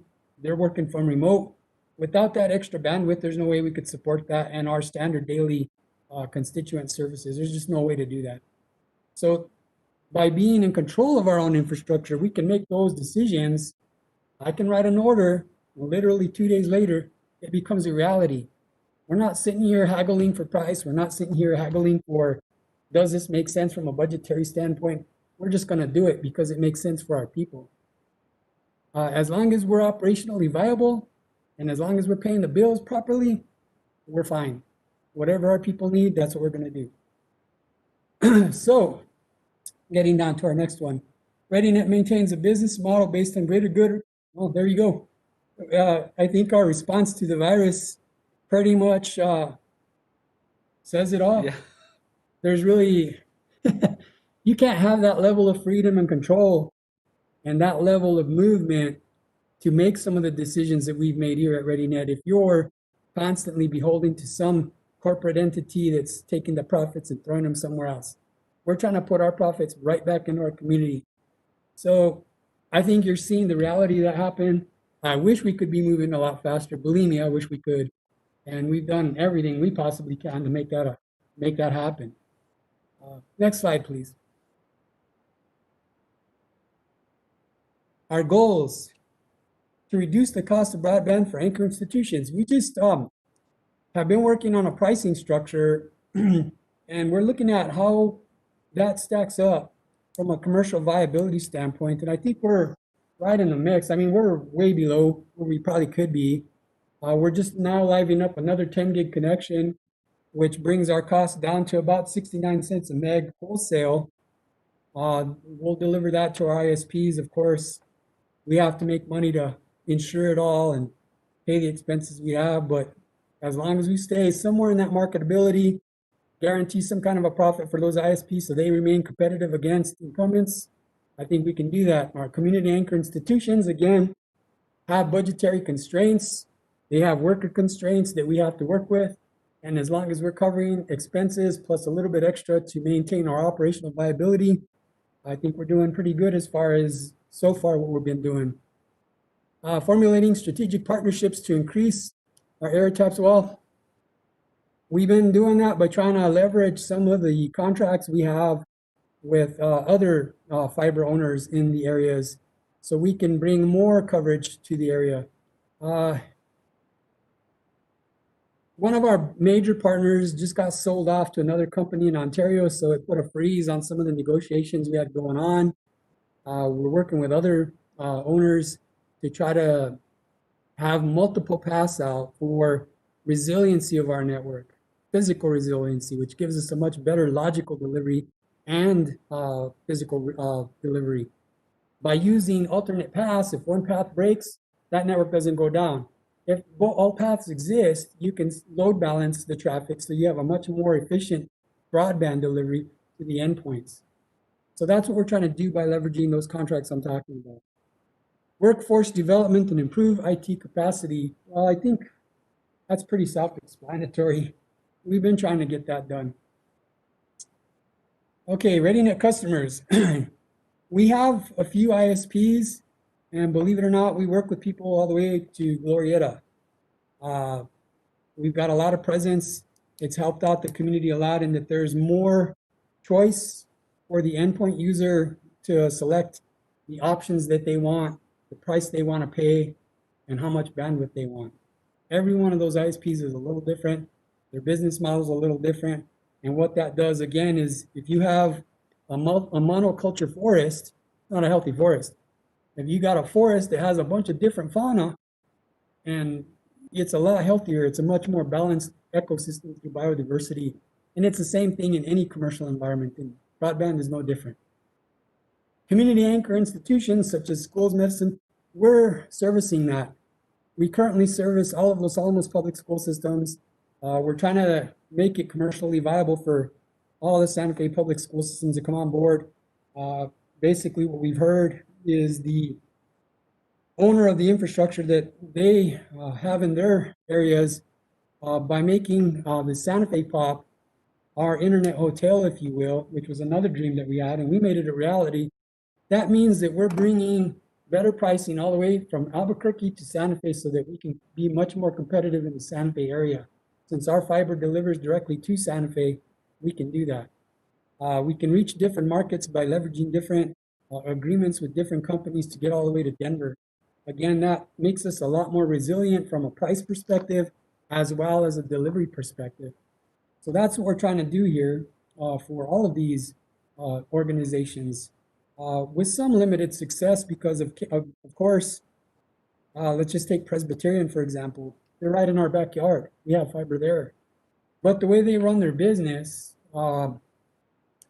they have a master contract with one incumbent that leverages their business contracts with another incumbent. And so that's how that's managed. So how to crack that has been kind of a little bit of a challenge, but we're getting there. We're getting there. And as we become a lot more reliable and a lot more viable and can deliver a lot more bandwidth for a lot less money, that means that their budget constraints all of a sudden start coming down a little bit. And those of you that manage money, which all of you do, can truly understand and appreciate, I think, having to struggle with trying to balance a budget and trying to figure out how you're going to pay 50 cents worth of bills with a nickel. And that's really where we're all at, I think. Next slide, sir. Our fiber network, this is how it exists. We have an inventory going on currently, which identifies every single strand, identifies where the jurisdictional boundaries end for that strand, and how does it tag into ownership of that. We have a responsibility to our JPAs to turn that over so that you can book that as a capital asset. So that's an ongoing project, but this is a very quick map. You can see Los Alamos is off by themselves in the corner there. We deliver and receive traffic from them via wireless links all the way through our main network that comes in right there in Puaque Pueblo and in the Sombrio area. Those of you that are familiar with Sombrio, both of them in Santa Fe County. Next slide, please. What do we do? Well, I mean, we're busy people, believe it or not. We're very small, so we stay pretty busy. I think this year has been the least year for fiber breaks, but we were responding 24/7 to fiber breaks. We're the first guys on site. When our fiber goes down, we engineer the repair. We're there from the time that we were aware of the break to the time we identify location to the time it's repaired. So we do all of that there. We manage easements and right-of-ways that we have control over some of the tribal areas. If they have jurisdictional problems with some of that, we try to help with some of those things. Again, because of our agreements and our easement agreements, we can do that. Our pole attachment agreements we have with Hemis Electric currently. What we do there is, again, if we want to build into an area, we leverage that agreement to add that into the existing agreement so we don't have to go back to the drawing board and renegotiate a brand new agreement. It's already in place. So is our easements and right-of-ways. Those are already in place and they exist for 25 years. Utility line locates, we have to do that as part of our bills and to protect our asset. So we have under contract a company by the name of USIC. They do all our line locates, and those of you in public works are probably very familiar with them. We do permitting. Well, we don't actually issue permits. So when we have a project like the 76 project, ReadyNet manages all the permitting for that through DOT or any other entity we got to go through. So it's not managed by the entity itself. Construction, again, project management, we do all that. New technology implementation. Again, we saw in our core infrastructure a little bit of 1 gig is very fast. It's fast, but it's not as good as 10 gig. And if you can do the same job on the same fiber, which single mode fiber lends itself well, you don't have to build that infrastructure over and over and over and over again to improve. All you do is change the endpoints out to increase speeds on that same exact wire. Right now, there's technology to use 1 strand of fiber and passing 100 gig of data over that. So that's a huge thing. Right now, we're working on 10 gig, and in some cases, working on 40 gig for our point-to-point from Espanola to Santa Fe. But otherwise, 10 gig is a lot of bandwidth, but I can see that we're quickly overrunning that as well. We do manage a NOC. It's a 24/7 operation. They monitor the network 24/7 for us. If something goes down, we get the notice and we either repair it remotely or roll on site. Bulk purchase of internet access, that's what we just did in Santa Fe. At the Santa Fe POP, Santa Fe County owns that. That's our internet gateway right now, other than the Sims building. And so we can bring in more wholesale providers to that area, provide cheaper bandwidth at the endpoints. So the rest of it's pretty cut and dry. I really don't like just reading off the slide. It's available for everybody to read, but we do all of that there. Next slide, please. Now, when we talk about broadband options, really what the point of this slide is to kind of illustrate for you what the speeds are for a 5 gig file upload and download. And you can see that we're working on 3G technology, 4G wireless, how that goes all the way down to 1 gig and 10 gig. In most of our cases for community anchor institutions, we're delivering at the 1 gig level. In some cases, most of our community anchor institutions are at 100 meg. So it's pretty quick. As we move out to 10 gig technology, those speeds for large scale backups and files will actually go down substantially. So that's just a quick illustration for you all to understand kind of what we're trying to do here. Next slide, please. And that pretty much concludes that presentation. And I will stand for questions. One point I would like to make, though, is that as we move through these projects, I would like to make it clear that everybody understand that even our contractors are having COVID responses and quarantines. Everybody's suffering from equipment shortages and longer lead times. We're trying to mitigate that as best as we can, but it's everybody dealing with that nationwide. I think we are good to go, and I'll answer any questions y'all have. Thank you all. Okay, thank you, Mr. Ortiz, and thank you, Mr. Heyer. I did want to ask, you guys probably do analysis of areas where there's good possibilities of trying to provide internet, and I guess for a lack of better words, looking for areas that there's low-hanging fruit that we could get something really major accomplished. And I wanted to ask you, there's a tower in Nambe at the fire station that the county owns, and I wanted to know, would we be able to look at that tower to see if there is a possibility of putting ReadyNet there? Because I think that we would actually, our broadband, we'd be able to really serve a huge part of the Nambe area at that area. I don't know if that's something that we've looked at, but I wanted to also ask county staff if that would be something that we can look at and see if we could work with ReadyNet to look at wind analysis for that tower. Actually, I can answer that question for you. We currently have a project going on, and I can get you the project number if you give me a second, but you've already funded some of that, or actually it's been a project identified by Santa Fe County as a priority object. So we already had another project that was going with Nambe Pueblo to deliver backbone. What we did was we over-engineered it by an entire gig so that we could service that facility. The agreement with Nambe Pueblo allows us to use them as a jump off for backhaul into that area. So as part of the Kundio project, that's also in the engineering phase currently, and in the build phase for phase 1 of that entire delivery area, which is that whole Nambe area. So those locations are not only viable and doable, and we're already building some of that. So I hope that answers your question, sir. It sure does, Mr. Ortiz. I do want to go to my fellow commissioners. Hold on while I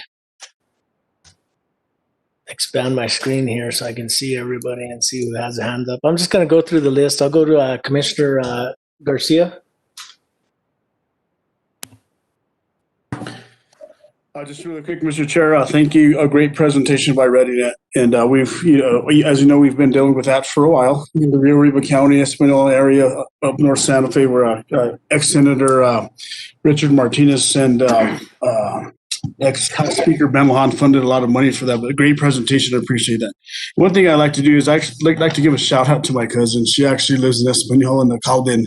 She texted me and said she was actually watching the county commission meeting. And so Jennifer, Janelle, I know it's Janelle Garcia Chavez, so hi. And he actually, her husband used to be a Rio Grande County commissioner about 8 years ago, and he's also a school board member. And I just want to say hi to her. Thank you for watching us. Appreciate that. And just really quick, I would like to just ask ReadyNet, is there like a state legislation priority list that you all have for this next session? Yes, we did. We submitted a complete list out there. We worked with DFA to make sure that we were compliant with that. We have project plans. Those projects that we cannot build under CARES money, we did apply for them also under capital outlay requests. So we do have that.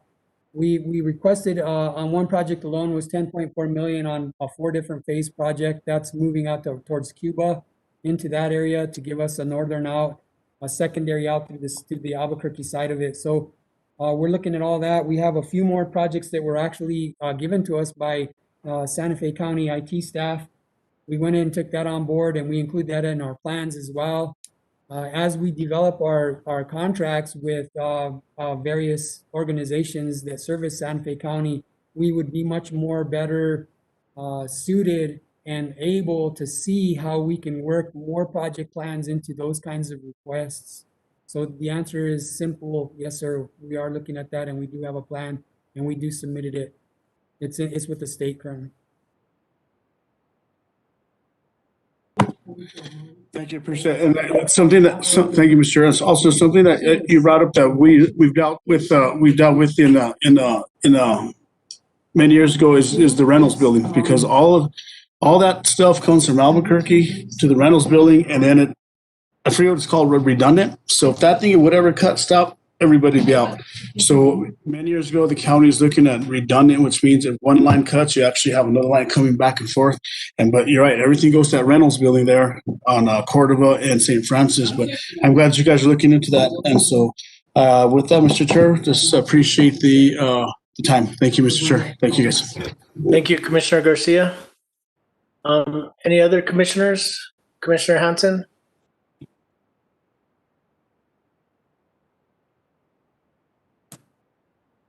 Thank you very much for the presentation. I really appreciate it. So I see on the map that Los Alamos is not connected to Pewaukee by fiber, but what about connecting Los Alamos through Buckman to Las Campanas? Because my constituents, did we lose them? No, we hear you. Okay, so I'm wondering about connecting through Los Alamos to White Rock, through the Buckman to Las Campanas. You know, because my constituents out there constantly, want more service, and they are struggling.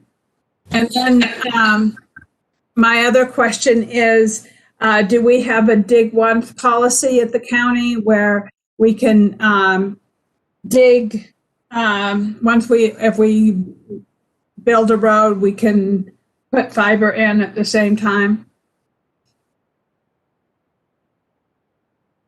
Commissioner Hansen, it's been a little while since we sat in your office talking about that same thing, with the previous chair. And to be frank with you, I did take that literally a week after we talked about that. I rolled that entire situation, looked at it. There were some easement issues as well as some funding issues. We didn't have the money at the time, but we do have a better idea what it would take.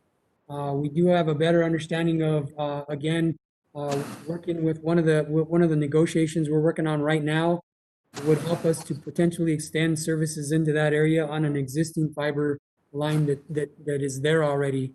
We do have fiber in the White Rock area, and everybody on the hill, including Lionel, has been looking to try to get off the hill. They're paying a lot of money. The remote workers now, they found out, I just met with Lionel, I want to say 3 weeks ago. Again, this is probably our third meeting regarding that. What a lot of people don't know is that Lionel made a $1.1 million on multi-million-dollar investment in building that fiber, and it is in their best interest to try to figure out a way off the hill as well. So what I've been doing is proposing different projects to them to see what kind of funding we could get from LANL to extend exactly that type of a build. Now, if I can leverage the agreement we're trying to work with the person or the entity that owns that fiber infrastructure to get on there and get some strands on there, and then a little bit of funding from LANL to connect White Rock to that infrastructure, I think that that's a very viable reality. But to build a brand new situation all the way through, it would have been ideal when there was water lines being laid in to throw some conduit in the ground. That way you could find fiber, because most of your labor goes in. That's what costs them. 80% of any fiber project is labor. 80%. That's a huge, huge number, and that's an industry accepted standard on any fiber project. It might be a couple points up, it might be a couple points low, but 80% is right where you're going to be with labor. So if we're doing exactly what you're talking about, Commissioner Hanson, a dig once policy where if we have a trench already open or a bore going on, why don't we just get together and we'll buy the conduit, put it in for y'all. We'll do that. What that does is it future-proofs us against anything else going on, and it helps us to get a much better pathway in terms of potentially leasing either the empty conduits to an incumbent so they don't have to participate in that labor. That's an instant capital savings to them. It allows us to potentially recapture those investments in terms of rental revenues, and or we could lay in our own fiber to keep our own infrastructure safeguarded against price fluctuations, against outages, and to provide redundancy. And to get back to the redundancy question, what we're looking at now is we have 2 different paths of redundancy, but we're looking at 4 different paths. 4 through the city of Santa Fe and the county of Santa Fe, so that we don't get stuck into that whole redundancy. So the build that we're talking about going north towards Cuba, that's to help us out with that. Any build out of Buckman, that would definitely help with that same situation. So we're looking to close loops as quickly as possible. I don't know if that was too verbose of an answer. I hope it answered your question, but we did look at it, man. So, that's why I'm talking about if there is stimulus money. I know that it's expensive to dig, and so if there is plans that are ready for us to move in that direction, I also wonder, since Santa has not joined ReadyNet, but they could join, is there any possible talk of connecting through from Los Alamos to Pewaukee? Ma'am, I've already got that completely engineered. ReadyNet paid $45,000 for that engineering. We have it in place. We know what the trench detail looks like. We know what the overhead detail looks like. We know what the strand count requirements are. We know what the strand allocations are. We've got all that ready to go. As a matter of fact, I was surprised that Santa did not come on board with us.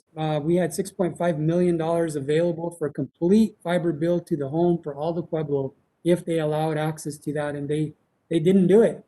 Whether I can get that funding back, I really don't know. But if Santa didn't come to the table as a JPA member with full autonomy of ownership for $6.5 million of infrastructure and potential ongoing revenues for trespass, easement, or delivery of bandwidth across their lands, I don't know what will, man. And I believe in the sovereignty of the nations. I do. I firmly believe that. But in this case, when you have a landlocked Pueblo that has no other source of revenue because you don't have casinos, they're not gaming, there's a lot of things that could happen with that money for the tribal members. There really is. But I can't dictate to the tribes. I can't, and I won't even try. All I can do is try to say, here's the money, here's where we're at. It's free money. You own it. What's the problem? They're a sovereign nation, so they have their choice to do whatever they would like. And I understand that. I was just wondering about that, but I really appreciate the presentation. Thank you so much. But I would like to see fiber, I would like to see us make sure that we have a dig once policy in the SLDC and we start laying fiber wherever we can. So thank you, Chris and Ray. Thank you. You're most welcome, ma'am. Okay, thank you, Commissioner Hanson. Commissioner Hamilton, did you have any questions? No additional questions. Thank you so much for the presentation. Thank you, Commissioner Hamilton. Commissioner Hughes? I don't have any questions either. Thank you, Mr. Chairman, but that was a good presentation, and I'm glad we're working on expanding our broadband network. Thank you. Once again, I'd just like to thank Mr. Raymond Ortiz and also Chris Heyer for your hard work and for this presentation today. Thank you very much for being here. Mr. Chair, on behalf of Riva County and my leadership, they asked me to extend the thank yous to Santa Fe County for everything that you're doing to work with us on joint projects. They greatly appreciate it. That's coming from all my commissioners and my leadership. So thank you. Yes, sir. We look forward to future endeavors like this. So thank you, sir. Thank you, sir. Okay, so we're going to go on to our next item. This is item number 6, and this is matters from the county manager. 6A is miscellaneous and COVID-19 updates, and then we'll also have 6B legislative updates. Manager Miller? Good afternoon, commissioners. I don't have a ton of updates, and I'm going to let Hutchie do the legislative updates based on the special session. And then I just may add to that relative to the business grants, because I had a special meeting with the New Mexico Finance Authority this morning to try to set rules in place for getting out that $100 million to the businesses, to set some policies and procedures in place. But relative to our COVID update, the state announced new criteria for reopening counties based on a 3-tier rating system that goes from red, yellow to green. And unfortunately, all but one New Mexico county, and that's Los Alamos, are red. And in order to improve, Santa Fe County needs to reduce the per capita incidence of COVID, and the positivity rate must be at or below 5%. We're currently at 15%, and that means that we have 87.7 cases per 100,000 of population. So not good. And also very difficult, and a shift in this position by the states is to move this responsibility for getting positivity rates down to the counties. That's challenging, especially since we don't control testing, lab work, or contact tracing. That's the area where if we had that local control, we might be able to make some differences. And as you know, we did propose that to have our own contact tracing in Santa Fe County. We weren't able to really get that coordinated with the state. I think the state at the time just really wasn't ready to move to a locally based contact tracing methodology. And so I think this is going to be challenging. Rachel and I have been discussing what other things we might be able to do relative to our ad campaigns and some of our efforts. I think one of the things that the state is hoping for in order to move those numbers is increased testing. And the increased testing, we are working and have opened up our fairgrounds for testing, and hopefully, and working with the state to increase testing at the public health office. There's an additional site at the city's fire station. So there's definitely efforts to increase the availability of testing sites. But it still takes a while to get test results back. So that's a challenge. And I think the type of things that Santa Fe County can do is try to encourage people to test early. Don't wait. If you think you may be exposed or you think you may have COVID-19, go get tested, self-isolate, self-quarantine from your family and from anybody, from work, from any contact. That's the kind of thing that we can, aside from the social distancing efforts of public information that we've done with that and mask wearing, right now, I think one of the challenges is if somebody has it, how do we keep it from spreading? And it's not just the 6 feet and a mask, but it is go get tested if you think you may have been exposed. Go get tested if you think you may have it. Don't wait because it's going to take a few days to get your results. And don't expose your family members to it. So we've talked about working on some public information campaign along that line, in addition to what the mass campaign that we have. We also have some more public awareness campaigns, 2 new campaigns to focus on the southern part of the county with a cowboy theme, and also a female theme of targeting those individuals who are in the southern part of the county, or women, because we've had some other targets in the northern part of the county and in the 87507 area code. Or zip code, I'm sorry. So those are some of the things that we hope we can move the needle on, and to work with the city and other community leaders in any ideas that they may have to help reduce Santa Fe County's positivity rate. It clearly is challenging. There's no way to keep people from coming into the county for shopping, particularly from those rural counties that don't have any businesses. They're still going to come into Santa Fe County. Also, as well as the other counties that have urban centers. Also, our small business grant application obviously was released, and we've been actively approving funding requests. To date, we've approved about $650,000 for dollars for 45 businesses and nonprofits, and we're processing an additional 60 applications. We're doing additional outreach to ensure local businesses are aware that the funding is available and how to apply for it. Some of the challenges that we've run into is DFA did put quite a few restrictions or requirements on what our application process had to look like.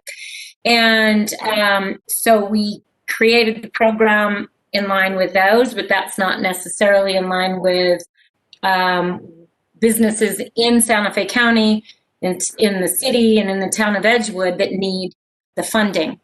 Additionally, we had started out with $25,000 when we made a request, but when we only got $3.8 million worth of funding, we dropped it down to $15,000 because we were hoping to help more businesses. You know, it's hard to say if that discouraged people from applying because it wasn't enough money. But what we have done is gone back to anybody who has applied and said they're eligible for 25 if they want to increase their application. So we're trying to make sure that we not only touch things that we've made grants to increase the opportunity up to 25,000, but also going forward to increase it, as well as I believe we increased the amount of their sales, our gross sales, which was something, gross revenue, which was something that the state had limited to $2 million and 50 employees. I guess while I'm talking about that, the state's program now, they didn't put those kind of requirements on the $100 million that just got approved by the legislature and the governor last week. They have different requirements, 51% New Mexico owned and 100 employees or less. And they will not have to provide as much financial information, and the grants will be based upon number of employees and financial impact to their profit and loss statements from last year to this year. So they're going to tie it more to just those two things, number of employees and actual loss of revenue based on number of employees.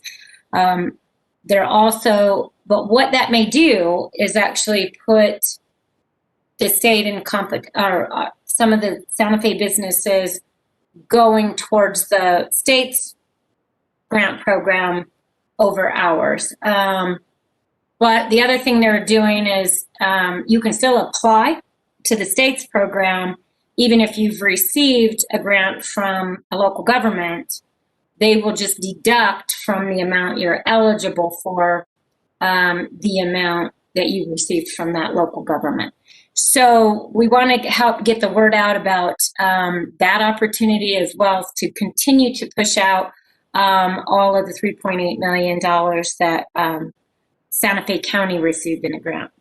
On Connect, we've been doing a lot of public awareness on the Connect program, including direct mailers and distribution of information to establishments that are shutting down or laying off employees. So what we've done is, if we know that a business is shutting down for an extended period, or if they're laying employees off, staff and our contractors have been going directly to those businesses and providing information, flyers directly to those employees who are being affected by the shutdown of their employers.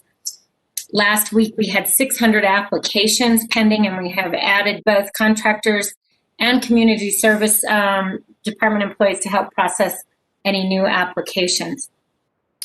Also, our seniors program has tried to help spread a little cheer over Thanksgiving. They actually made a specific Thanksgiving meal for the home delivered program, and they provided a meal that had turkey breast, stuffing, mashed potatoes, gravies, mixed vegetables, dinner roll, and a slice of pumpkin pie. And we received a lot of positive feedback from the seniors that they really enjoyed the meal, and they really appreciate the job that all of the staff in senior services are doing to continue to provide meals to seniors. So I want to give a big shout out to Rachel O'Connor, Anna War, Toby, and all of their staff that have really, really been diligent in providing meals to our seniors. We also distributed a total of 146 Food Depot bags last week to the seniors. And as always, those contain canned food, non-perishables, and fresh produce. And then we still are providing transportation services of about 7 trips a day to seniors for high-risk medical appointments. I mentioned our public awareness campaign and with the social distancing and wearing masks. And then just one last item, we, as you know, we leased our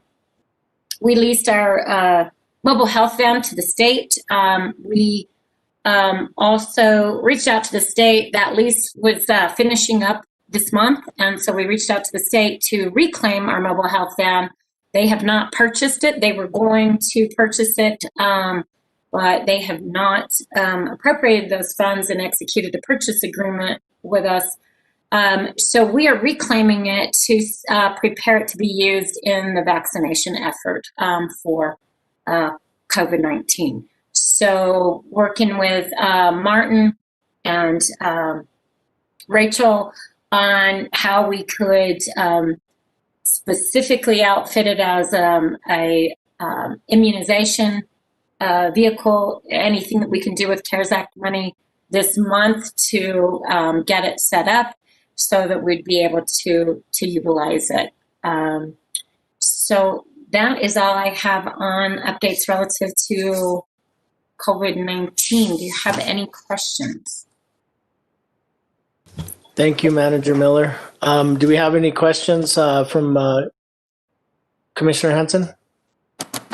I would just want to say thank you to Rachel and her entire team, especially for the Thanksgiving Day meal. That is so important for people who are stuck at home at the moment. I think that is fantastic, and thank you for everything that you are doing. It is good for us to know what we at the county are doing, and I think we're doing what we can do. And getting money out to people is so important at this time. And getting tested.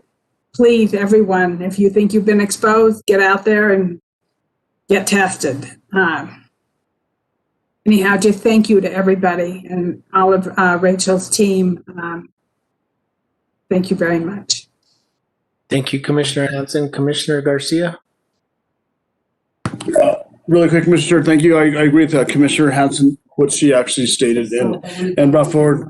And just real quick, the vehicle, I think that's actually a great thing. We could try to get the vehicle going and moving because my district is very, very, very, very rural. So if we can actually get that mobile vehicle going, that'd be great. And I appreciate that. Thank you, Catherine, and your staff for doing an excellent job. Thank you. Thank you, Commissioner Garcia.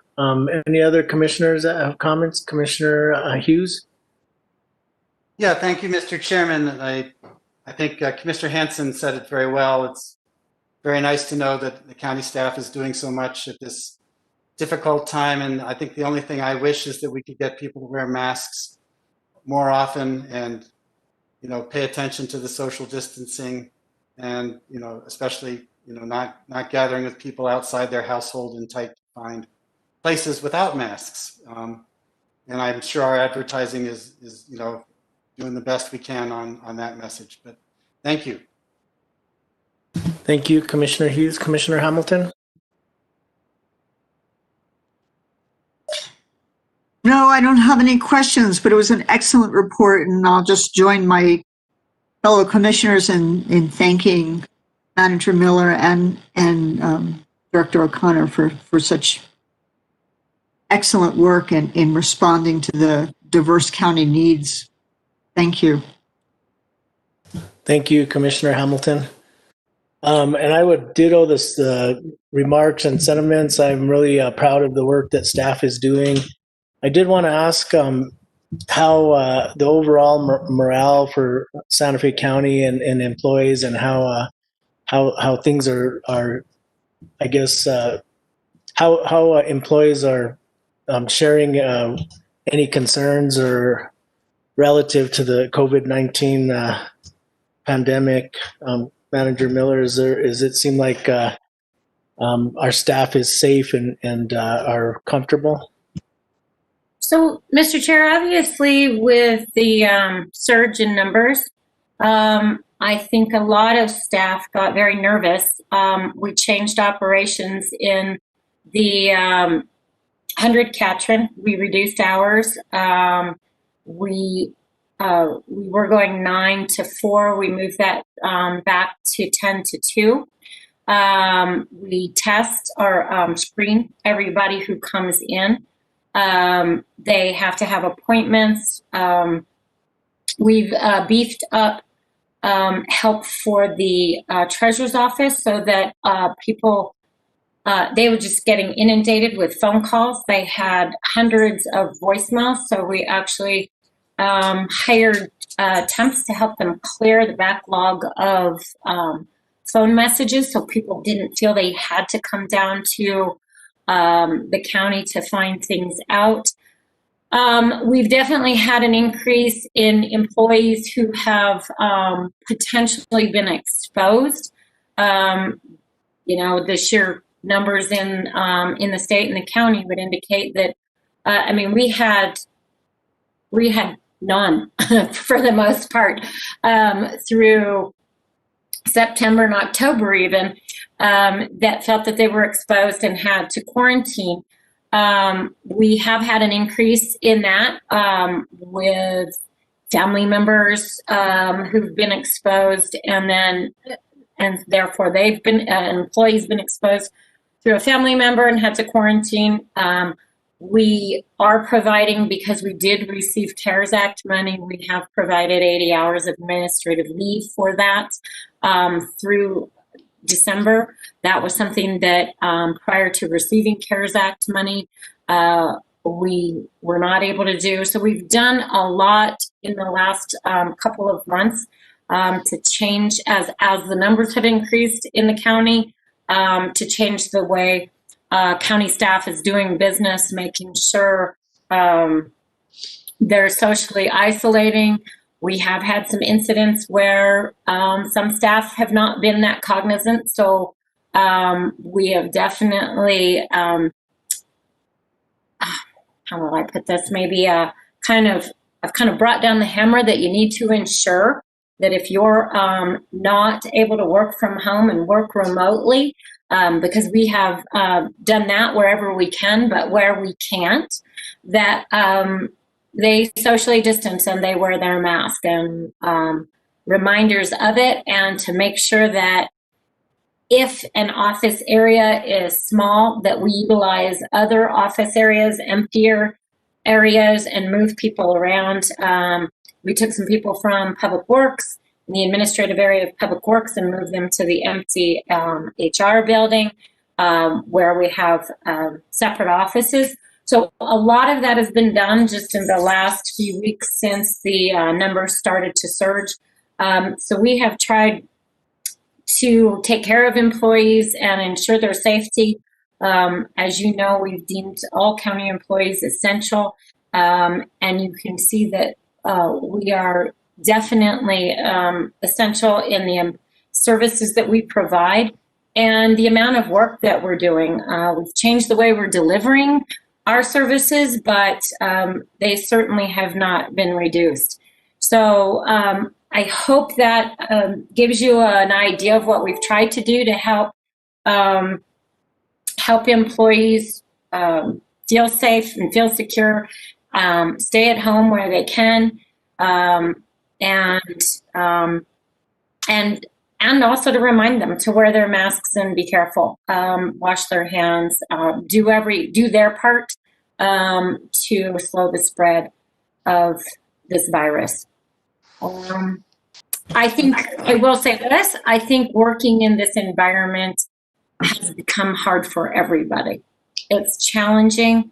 It's difficult to find ways to keep morale up when you don't see anybody and you don't want to take things, you don't have a potluck. Like typically Thanksgiving, every office has a potluck.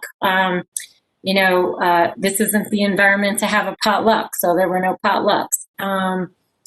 And those are things that, while they make things small, they do give a sense of camaraderie and morale, and it's hard to create that in this virtual environment, but I think everybody is doing their best to keep their spirits up and keep providing to the public. And I think when we have a response like we did from the seniors for their Thanksgiving meal, that always, that helps employees feel like they're doing the right thing.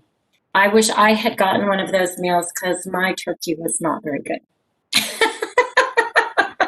At my husband's own admission. So, Mr. Chair, really quick, I have a question, Mr. Chair. Okay, go ahead, Commissioner Garcia. Who prepared the turkey, yourself or your husband? My husband prepared the turkey, and I said, all right, then we'll blame him. And he said, it wasn't very good, was it? And I didn't say anything. I didn't taste it. Thank you, Mr. Chair.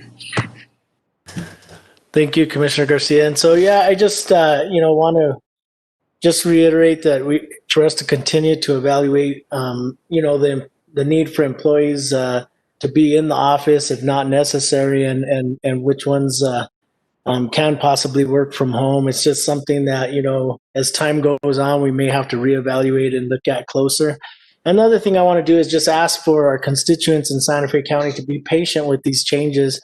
As we try and keep our staff safe. I mean, all of our staff is somebody's brother, uncle, cousin, relative of some sort. And, we want to keep all of our family and team safe. So once again, I thank you, Manager Miller, for always looking at this and trying to keep our staff safe. And just ask that we continue to evaluate that. I'm going to go back to Commissioner Garcia.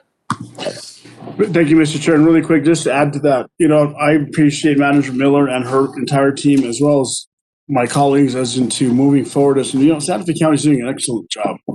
And for our employees to not get laid off, and I feel that us as a board, as well as the manager and her team, Santa Fe County, we're doing an excellent job. I know Manager Miller is very, very, very conservative, as her husband would say, but I appreciate that, and I think that's great because all our employees have not been laid off, and they're still working, and we're doing an excellent job, and we're moving forward. So thank you for that, Mr. Thank Chair. you, Commissioner Garcia. Manager Miller, did you have anything else, or was that it for your report? That's all on the COVID and our business operations, but I wanted Hutch Miller to give you an update on the legislative, the special session and what's coming up. Okay, thank you, Manager Miller. You're up, Hutchie. Good afternoon, Mr. Chair, Commissioners.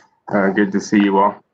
A question for you, Catherine. Did you just want me to go through the special session and then you can fill in the information from the small business grants? Sure, that'd be thank you. Okay, I'll go over the special session part first, Mr. Chair, and then have the comments from Catherine, and then talk a little bit about the 2021 session. So last week on Tuesday, the legislature held a special session on Tuesday, the 24th, and it concluded the same day, and there wasn't really any surprises from the special session. The items detailed in the governor's agenda were taken up and they were addressed and they were passed. I'll go over the specific elements of the bill. There was just one bill.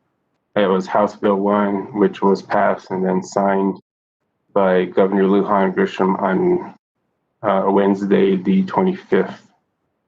So what the bill contains is $100 million in grants for small businesses in New Mexico, and there's supposed to be a priority for hospitality and leisure industry businesses, and small businesses are 100 employees or fewer, and those grants are going to be administered by the New Mexico Finance Authority. The second item is $1,200 New Mexico worker pandemic benefit. So this is similar to like the stimulus money, which was given from the feds earlier in the year, and the state is taking similar action for those who are currently collecting unemployment. And reports from yesterday are that these $1,200 payments are supposed to start taking effect on December 14th, or the week of December 14th, and continue through that week. And this program is being administered by the Department of Workforce Solutions. The next item in the bill was $15 million for emergency housing assistance and assistance for the homeless. The next item is $5 million for emergency food bank services. The next item is $5 million for direct assistance to low-income residents who did not receive an economic impact payment. And lastly, the bill also contained $10 million to the Department of Health to support COVID-19 contact tracing, testing, and vaccine distribution efforts. Like I had mentioned earlier, there wasn't much surprises, and there was largely support from both parties with a passing of the bill 59-11 in the House and a passing in the Senate of 33-5. And so what overall the bill was trying to do was make sure that 319 million with the M, from the Federal CARES Act, which had been given to the state of New Mexico, would not revert back to the feds after the deadline, which takes effect December 30th of 2020.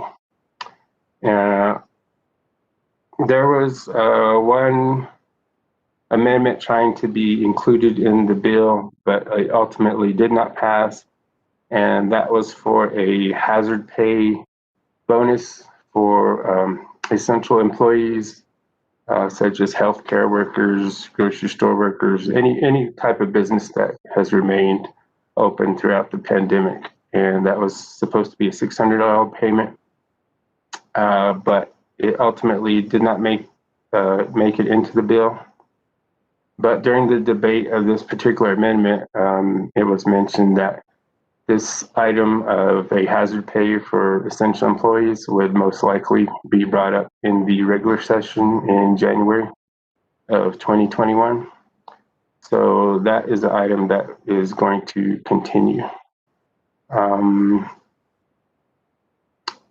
of the, one amendment did make it into the bill, and that was an inclusion of fraternal organizations such as Fraternal Order of Police, Elks Lodge, those types of organizations, that they could qualify for the grant money for the small businesses.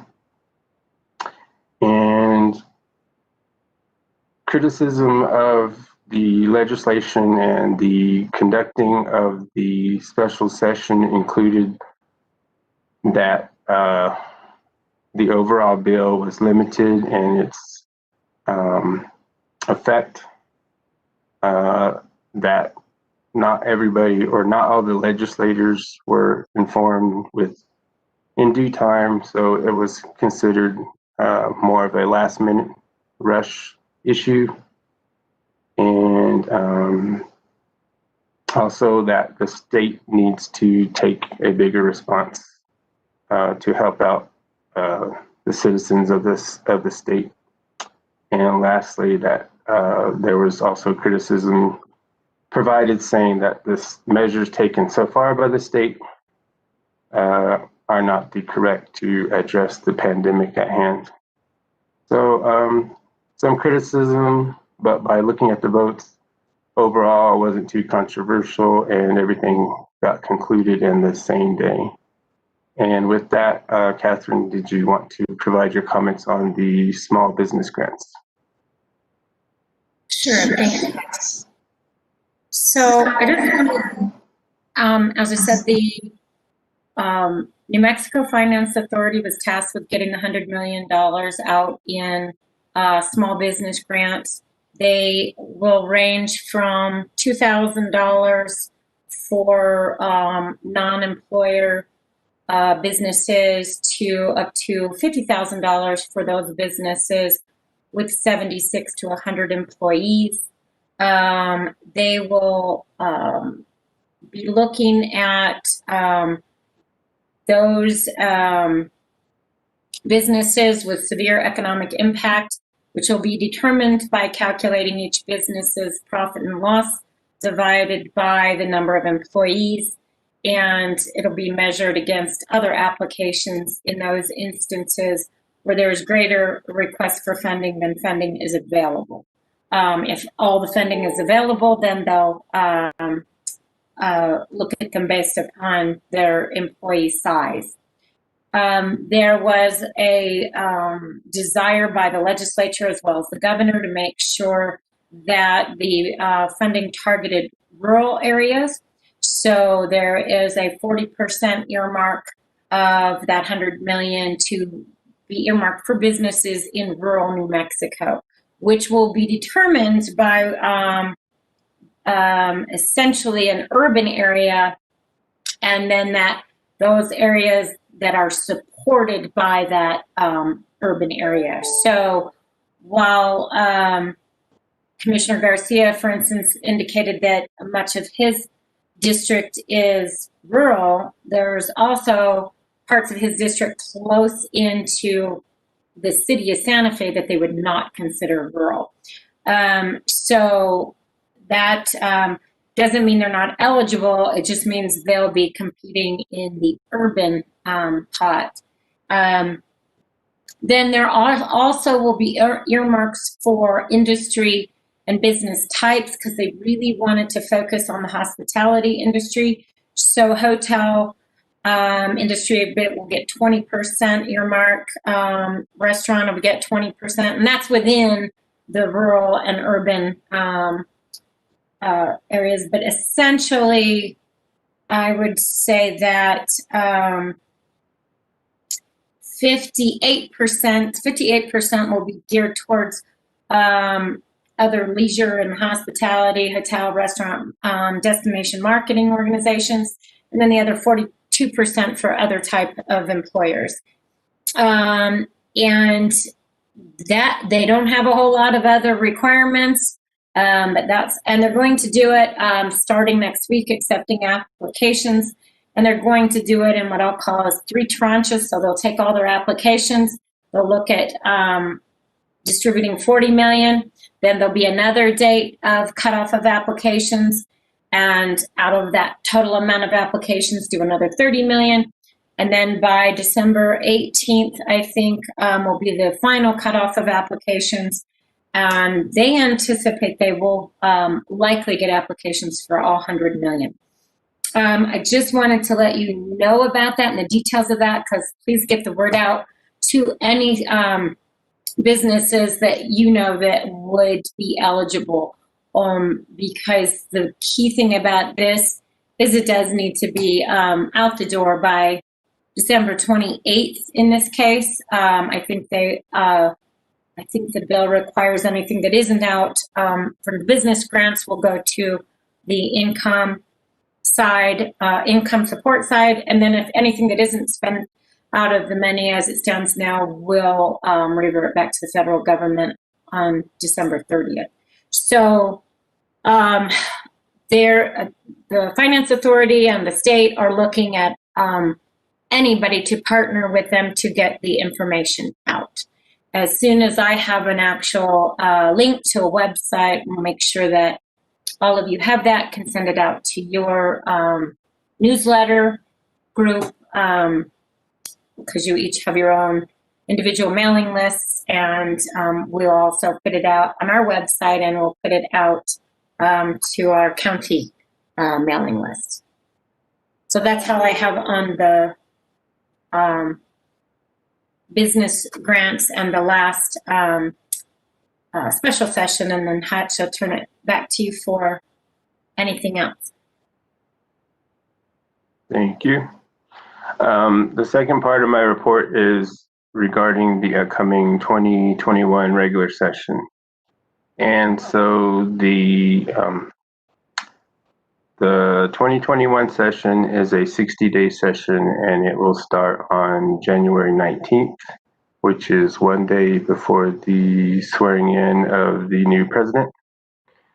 And right now, it looks like it would be more or less conducted in the same manner that the 2 special sessions this year have been conducted in. There's going to be more logistics that need to be figured out to, I would say, accommodate more of the staff. During the special session, there was limited legislation being considered, so it didn't take as much direct and dedicated staff time as a multitude of legislation during a regular session would take. So that is one of the main logistical issues that's still being figured out right now, as far as accommodating staff to the legislators. It's most likely that there won't be any public allowed into the Capitol building during the 2021 regular session. And earlier this year, the Legislative Council of Services was given the go-ahead to go with a contract with the Santa Fe County Convention Center So that might be an option as an offsite way of having the public in a larger venue to provide input on different legislation that is being introduced.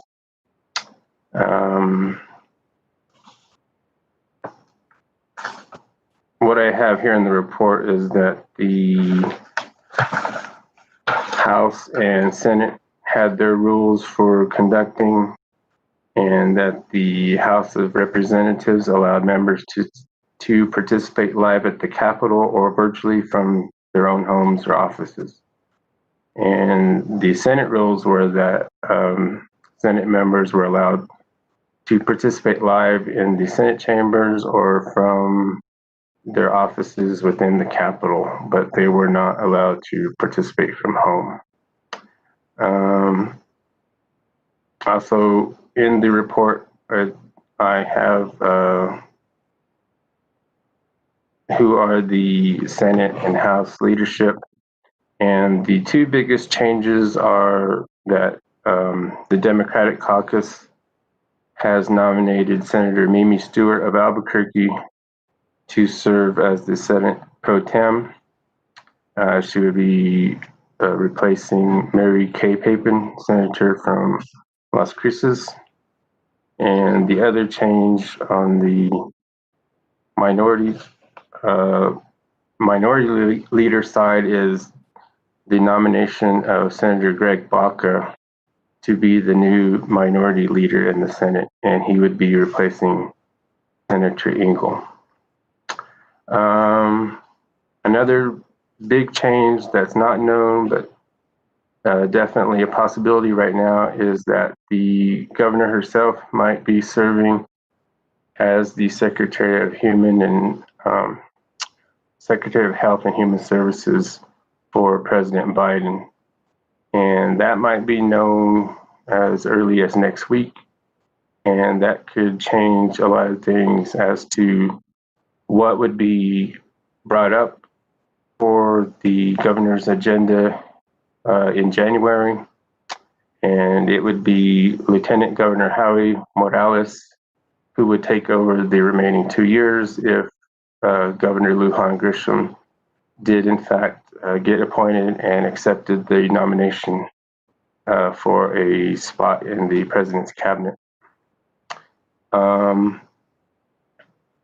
So there's still a lot of unknowns, but the main issue that is going to be taking the top spot for the legislature in 2021 is going to be the budget, and that's really kind of tells what everything else how everything else will go. Some of the major issues that are likely to continue, which were heard in the regular session this year, are the legalization of cannabis, changing of liquor license laws, looking at tax credits and whether or not to continue these in a revenue strapped year. And another big issue will be vaccine distribution and the continued healthcare issues of COVID-19 and the pandemic. There are some items of legislation that have been endorsed, but because the introduction time doesn't start actually till next month, these bills aren't given numbers and they're not really assigned spots. But the premise of the legislation have been endorsed, and I can assemble those and provide those to you later on, as interim committees are still meeting right now, and those legislation endorsements are still taking place. And going into legislation endorsement, Tessa was going to offer some comments from what the New Mexico counties is doing right now in regards to legislation and endorsements of any legislation. Thank you, Hutch. As you're all aware, by this point, we've typically already approved a resolution which cites the legislative priorities of New Mexico counties. However, this year, only one priority was approved, and that is also their policy statement, which it states, New Mexico counties opposes unfunded mandates on county government and opposes legislation that has a significant negative impact on revenue, budgets, and liabilities. So because that's already their mission statement and something that the counties have agreed to, they will not be requesting a resolution from us. However, they have agreed to support revisions to Senate Bill 8, which is regarding law enforcement body cameras, to the disposition of personal property for counties, to allow nonprofits to receive capital outlay funds directly from the state, and to amend solar energy improvement special assessment for commercial real estate only. So those are their support, and they would be in opposition to any legislation that would create new civil rights cause of action under the New Mexico Constitution, and legislation that would create a new special valuation or classification regarding leased residential solar taxed as personal property. So those are a couple of things that we see upcoming, but it's nothing that they really want us to hammer home while at the session.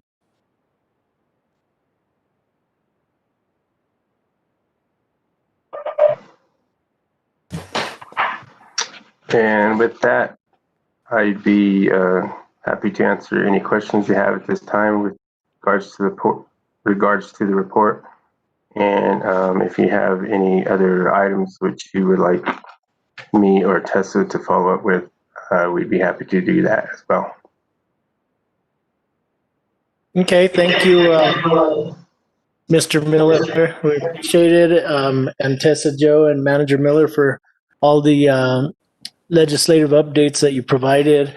I'm going to go to the commission and see if we have any other questions.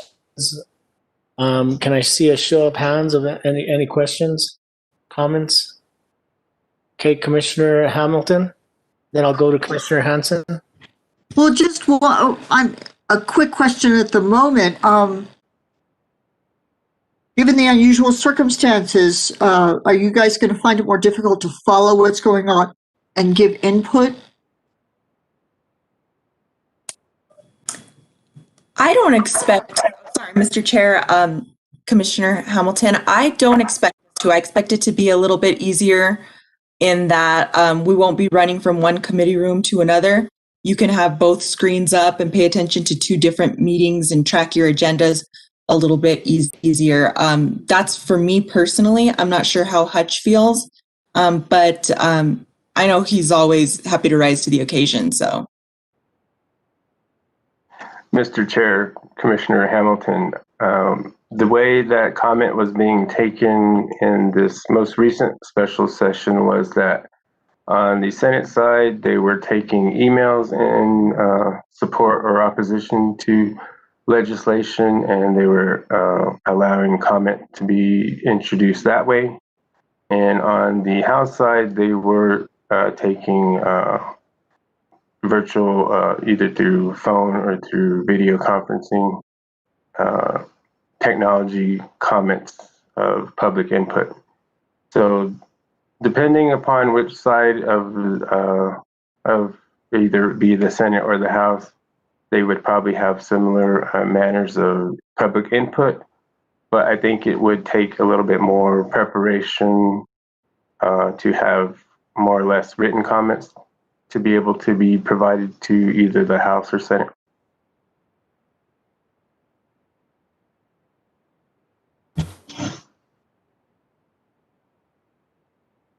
Mr. Chair. I think you're muted, Commissioner Hamilton. I was just going to say, we also have the bill tracking software, our service that we have, and that reads alerts all day, every day. So and particularly for bills that we're watching for. So that's really helpful. But I do think, to Hutch's comment, we just need to make sure that if we do want to comment on something, we have something written and submitted in time. Okay. Commissioner Hamilton, was that, did that answer your question?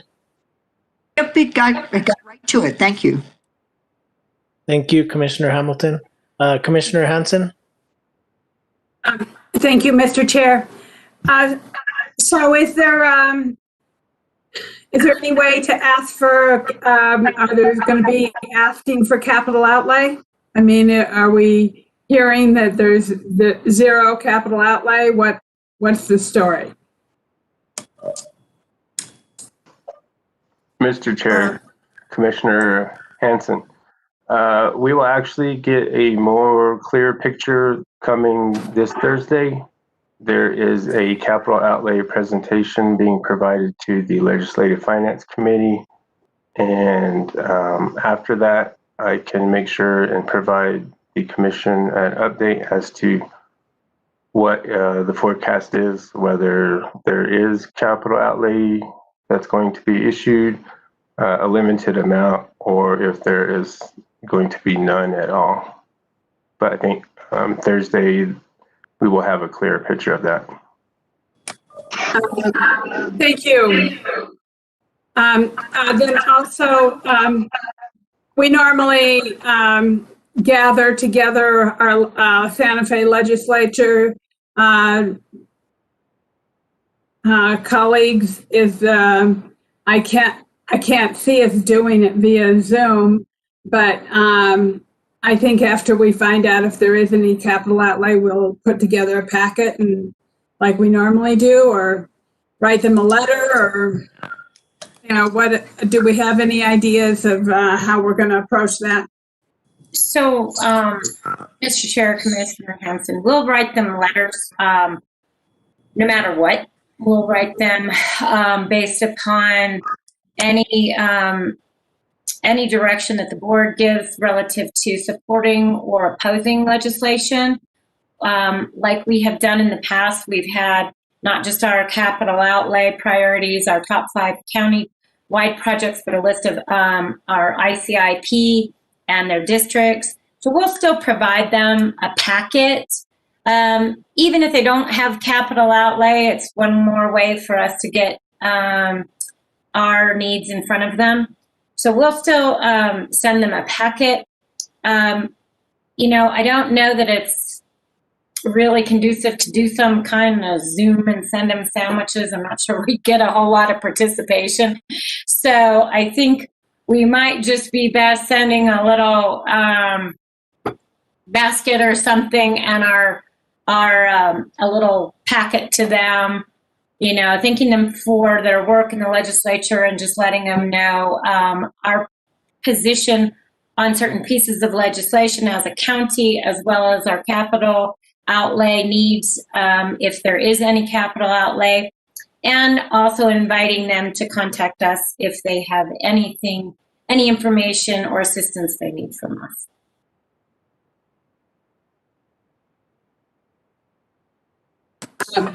Thank you, Manager Miller. That sounds fantastic. I think some little basket and a letter and a packet and all of that sounds great, and that's what I wanted to hear. So I can't imagine trying to do a Zoom meeting either. That seems like a little over the top, so to speak. And so thank you. I appreciate your answers. Thank you. Thank you, Commissioner Hanson. Commissioner Garcia? Mr. Chair, I just would like to thank staff, Catherine and her staff that's working around us at following those bills, because been there, done that, and Catherine, Tessa, as well as it's just a different session this year, but appreciate what y'all do. Thank you, Mr. Chair. Thank you, Commissioner Garcia. Okay, and once again, I just want to thank you guys for your presentation. You did a great job. And as always, we appreciate you guys keeping us abreast of all these the different issues that are coming forward. Commissioner Hughes, did you have comments, sir? I'm sorry, I don't think I called on you. Oh, no, thank you, Mr. Chairman. I didn't have any additional comments or questions. Thank you for the report. And I'm still learning how we do this process at the county, so it's very interesting. Okay, thank you, Commissioner. Okay, so we can go ahead and move on to our next item. And this is item number 7, and it's matters from county commissioners and other elected officials. So 7A is commissioner issues and comments included but not limited to constituent concerns, recognitions, request of updates, or future presentations. And so I just want to thank staff for all their hard work, and also just want to hope that everybody did have a happy Thanksgiving and a safe Thanksgiving. It was definitely a different celebration this year than many other years for a lot of folks that usually get together with a huge family. And so it was different, but I think that hopefully everybody did what they needed to keep their family safe and to help fight this pandemic. So, but I just wanted to say I hope everybody had a great Thanksgiving. I don't have anything other than that. Commissioner Hamilton?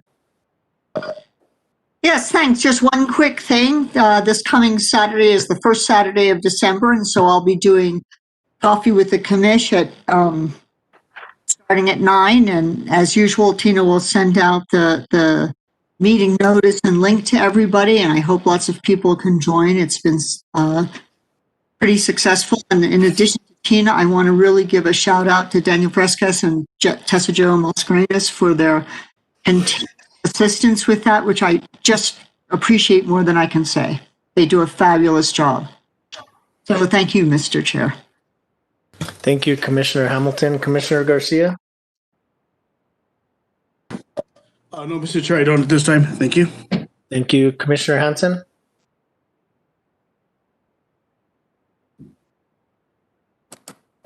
Thank you, Mr. Chair. So first of all, I want to give a shout out to the Santa Fe watershed, who recruited 40 volunteers who have been monitoring and caring for the cottonwoods in the Santa Fe River.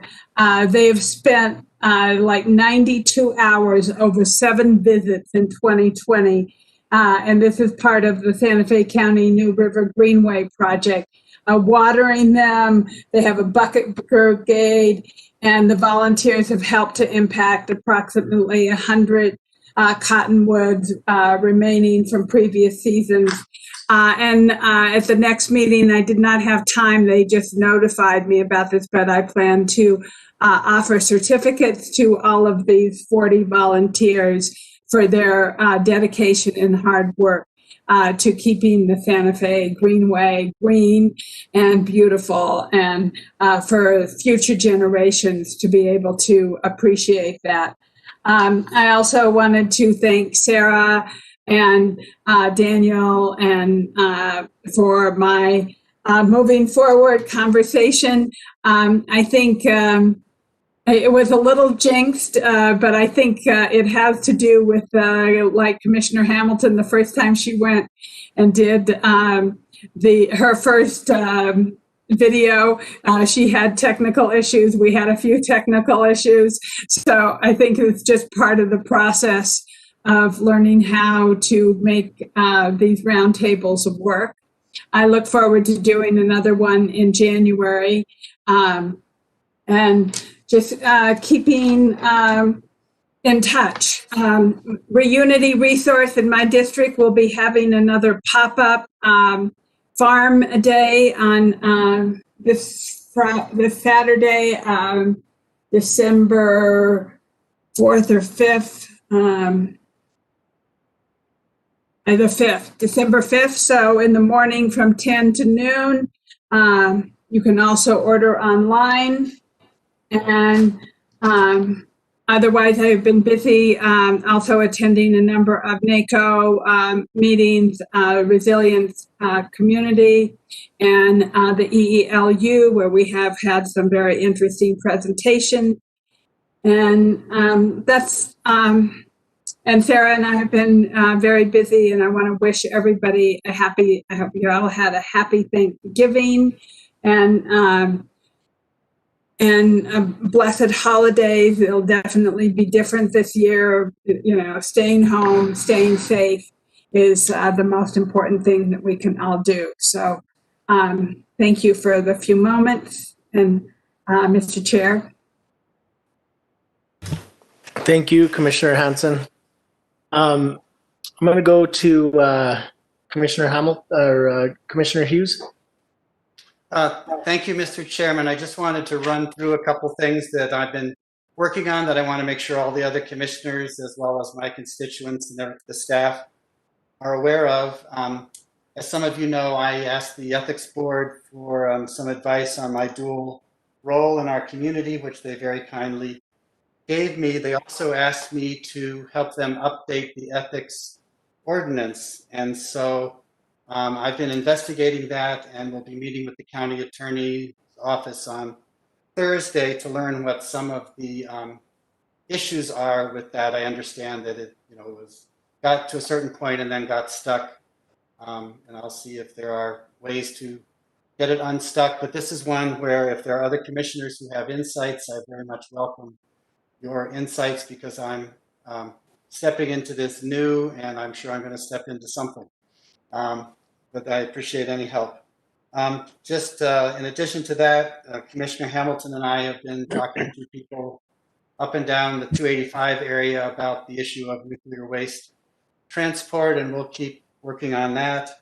I'm really enjoying working with Commissioner Hanson on the energy efficiency stuff that we're investigating, as well as, not only the requirements for energy efficiency, but the possibility of working with the Santa Fe Community Foundation to form a green bank to fund projects that are hard to fund in the renewable energy sector, particularly people of lower incomes who might not be able to get a bank loan and that sort of thing.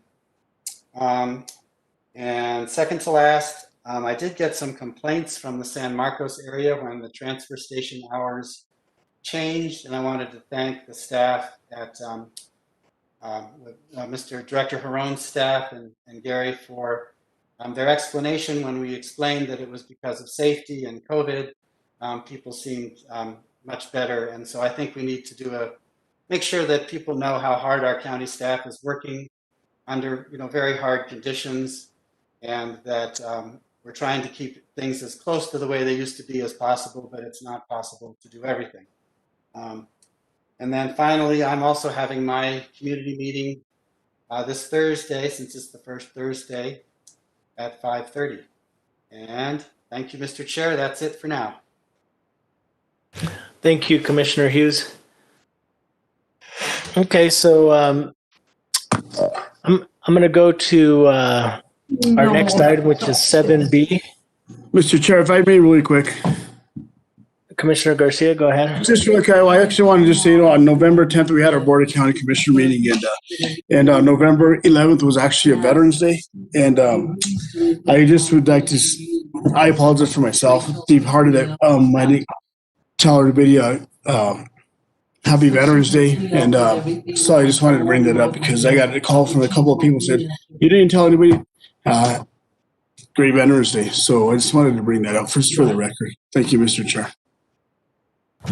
Thank you, Commissioner Garcia, and I appreciate you recognizing that. And so I would like to ditto the sentiment. Happy Veterans Day, belated. We wish all our veterans the very best.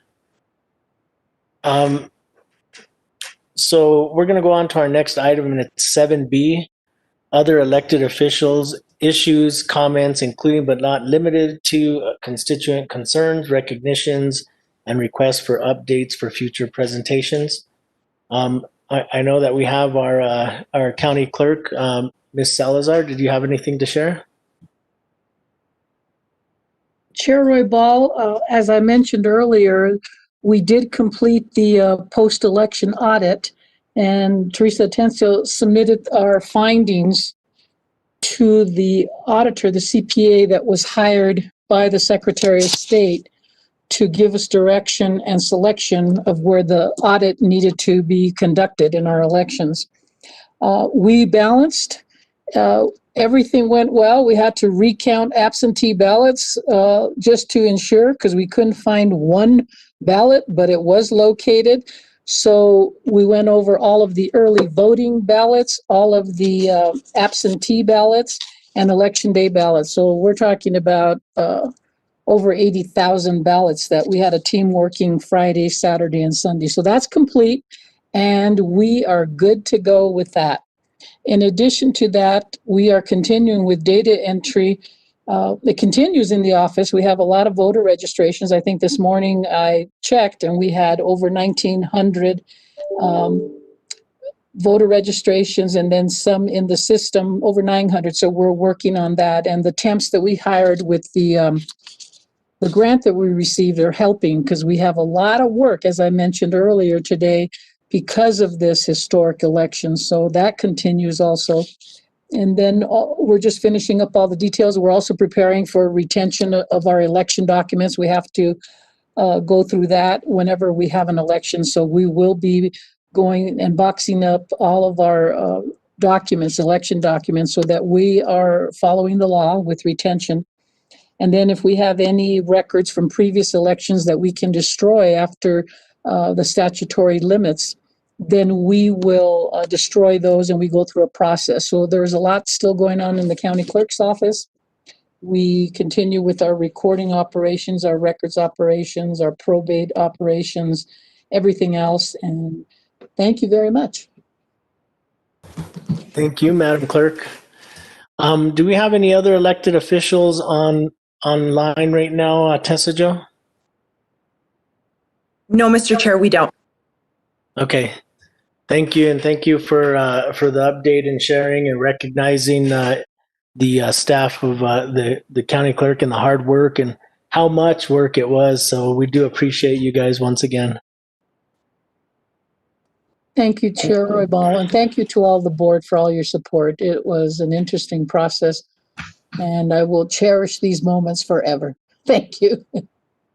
I think that this would be a very difficult election for anybody to beat in the future.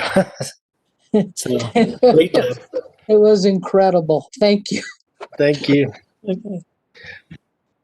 Okay, so we're going to go on to item number 7B. And this is a resolution in support of Senate Resolution 372 and House Resolution 835, the 30/30 campaign to protect 30% of land and ocean by 2030. This will be presented by Commissioner Hansen, and also we have Mr. Ken Hughes from the Sierra Club.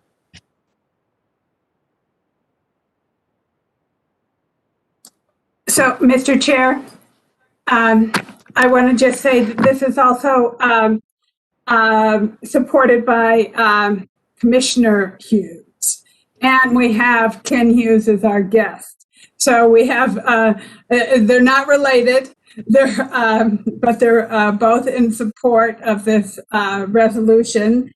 And this is a resolution that is in support of what Senator Tom Udall and Michael Bennett have done in the Senate to protect the earth, protect our land and water. And,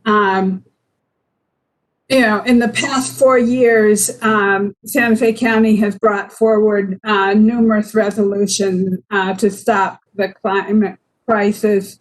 And this is one more step. Also, Deb Haaland has introduced this bill in the House, and so it's really, I wanted to bring this forward out of deep respect for Senator Udall and all the work that he has done in the last 20 years, 25 years, when he was our Attorney General, when he was our Congressman, and now as our Senate and Senator, and the fact that he is retiring from that.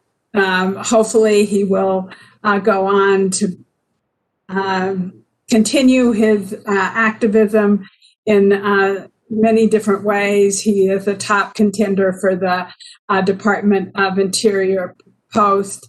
And so I wanted to bring this forward, and I want to also have Commissioner Hughes and Ken Hughes say a few words before we go into, I would like to read the resolution, even though it is quite long.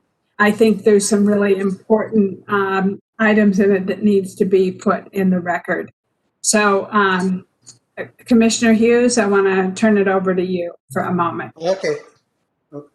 Thank you, Mr. Chair and Commissioner Hansen, and I'm really happy to have been invited by Commissioner Hansen to co-sponsor this resolution. I think that we all know that we're at a point in our history where nature is taking on new importance. With climate change and environmental destruction, we need to look at our open space in a different way. It's the lungs of the earth. It's not just another place to develop. And I'm really happy that this resolution, not only honors Senator Udall, but calls on us at a local level to continue to do our part. We have a great open space program in Santa Fe County that we should all be proud of. And I think we have the opportunity, here to continue that and to look at in future open space, areas that might be of particular ecological significance within Santa Fe County, or provide wildlife corridors, and also the opportunity to use our transferable development rights project to preserve more open space. We're really fortunate here in Santa Fe County to have lots of open space, and we want to kind of keep that for all our future generations. Thank you, Commissioner Hansen. I will turn it over to my not brother, Ken Hughes, but we've known each other a long time. Thank you, Commissioner Hughes, Mr. Chair, and other commissioners. Thanks for the opportunity to support this resolution. I'm here on behalf of the Executive Committee of the Northern Group of the Sierra Club, along with the Rio Grande chapter, with our 10,000 members throughout the state. This is definitely something our organization supports, and about 5% of the earth is left wild.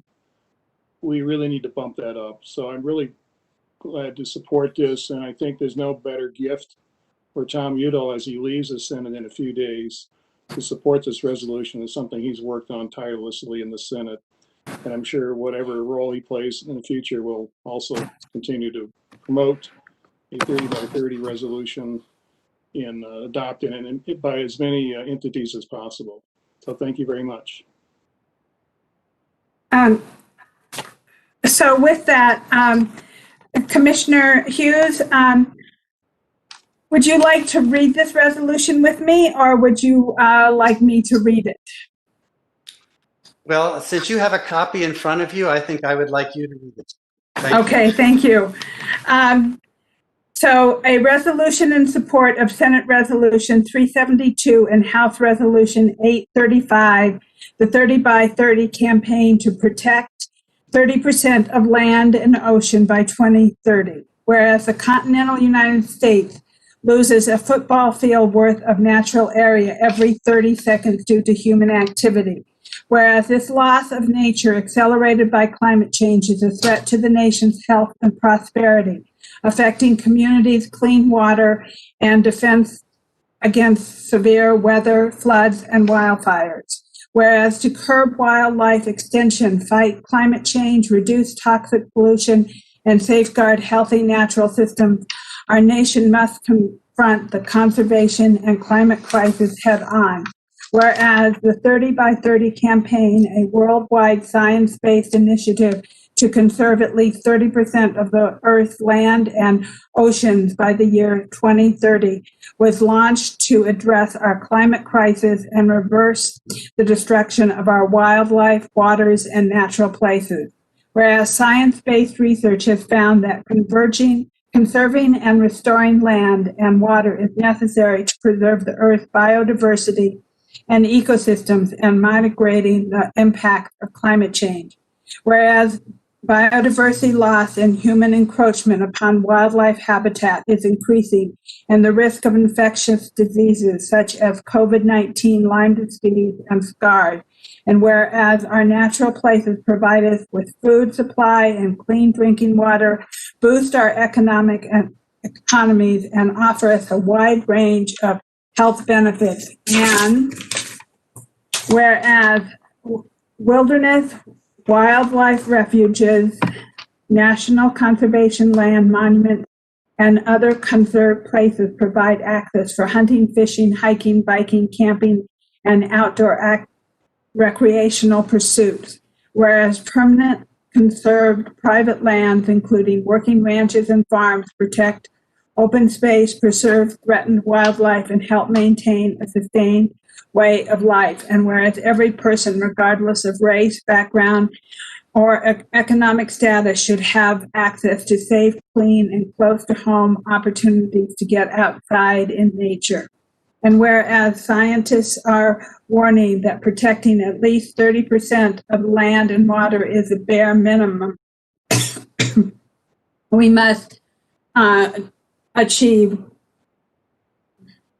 if we hope to stabilize the climate. Whereas on October 22nd, 2019, Senators Tom Udall, D., New Mexico, and Michael Bennett, D., Colorado, introduced Resolution 372, titled 30 by 30 Resolution to Save Nature. And on February 6, 2020, Representative Deb Haaland introduced Companion House Resolution 835. Both resolutions set a goal of conserving at least 30% of land and 30% of ocean within the territory of the United States by 2030.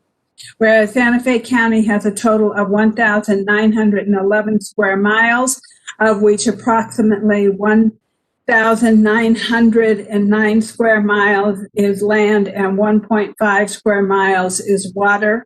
And whereas the total county acreage, 6,610 acres of open space, trails, parks is managed and maintained by the county through planning, capital improvement projects, maintenance, and collaboration with volunteers and organizations. Whereas the Board of County Commissioners has adopted a number of resolutions in support of protecting our nation and county's land and water, declaring a climate crisis. I'm not going to read all the entire list of all the resolutions, but I will go on to whereas on the board on February 26, 2019 approved Resolution 2019 opposing the Environmental Protection Agency, EPA, and the U.S. Army Corps of Engineers December 11, 2018 proposed waters of the U.S. WOTUS rule, which replaced the 2015 Clean Water Rule, and formally notified the EPA of its opposition to the December 11, 2018 proposed WOTUS rule via letter April 19, 2019, whereas in April 2020, the EPA and the U.S. Army Corps of Engineers published a final rule formally called the Navigable Waters Protection Rule, which redefines the definition of the waters of the U.S. and severely weakens the regulations protecting New Mexico's rivers and streams, including the Santa Fe River and its watershed. This final rule places additional burdens on clean water infrastructure and programs, including wastewater treatment facilities, stormwater infrastructure, and the Buckman Direct Diversion Regional Treatment Facility, which supplies critical drinking water and fire protection service to the residents of Santa Fe County. And whereas the board approved Resolution 2019-42, urging the New Mexico State Legislature to enact the Healthy Soils Act, House Bill 204, and directed staff to explore ways to incentivize soil health improvement. The act was signed into law in 2019, and the New Mexico Department of Agriculture launched the Healthy Soils Program, whose goal is to afford grant-funded projects in support farming and ranching systems and other forms of land management that increase soil organic matter, aggregate stability, microbiology, and water retention to improve the health, yield, and profitability of our state soil.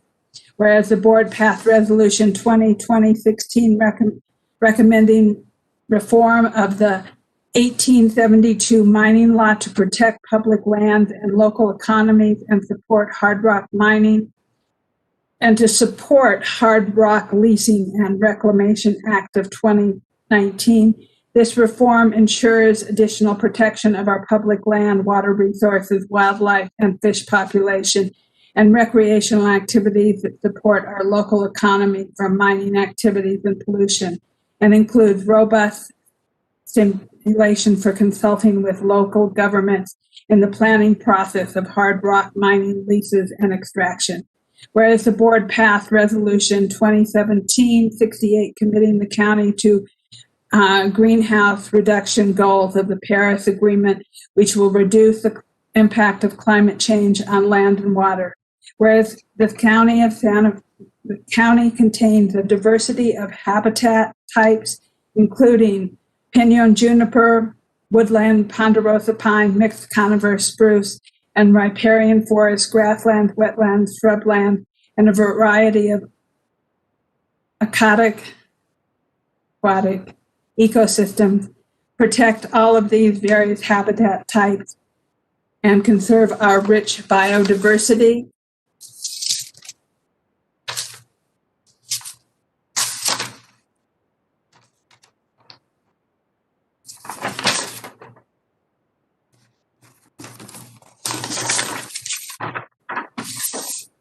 Whereas wildlife corridors are important for maintaining biodiversity by allowing gene flow among wild populations that might otherwise become isolated or die out.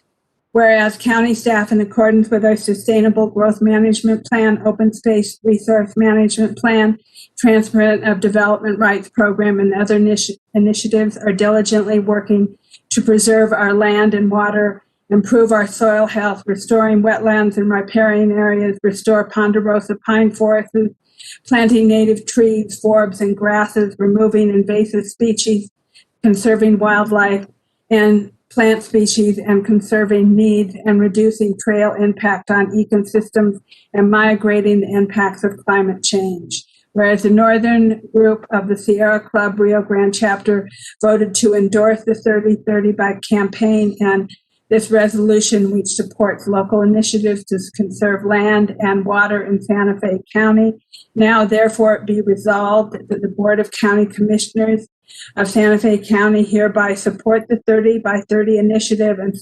science-based, locally led efforts to conserve and restore at least 30% of the lands and water by 2030, support efforts by Congress to champion this goal, such as the 30 by 30 resolution to save nature, call upon Congress to advance its own initiatives, as well as support and assist states and local efforts to achieve the goals as identified in the 30 by 30 resolution to save nature, direct county staff to analyze as part of the general strategic planning process or part of the Sustainable Growth Management Plan planning process, the human and other resources necessary to do or explore doing the following: continue to develop strategies for preserving various habitat in Santa Fe County and species of conservation need, and investigate available legislative, state, local, and federal grant programs, and build partnerships with foundations, nonprofit, and conservations trusts for the future protection of land and water, including the Land and Water Conservation Fund and the County Transferable Development Right Program.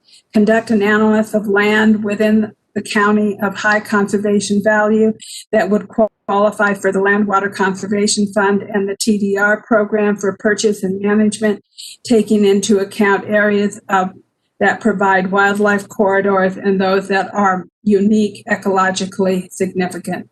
continue to prioritize healthy soils and regenerative practices in our agricultural program and open space, continue to work with the appropriate entities and stakeholders to protect integrity of water quality of the Rio Grande, the Santa Fe River, and local stream systems within Santa Fe County, strengthening efforts to maintain adequate river water levels of aquatic, riparian, and wetland habitats and the species that depend on them, continue to support and collaborate in the development of water conservation and long-term water resource management in partnership with the City of Santa Fe, the Santa Fe Watershed Association, and other community groups and local water users, make recommendations to the board as appropriate on actions at a county level that would further the goals of this resolution.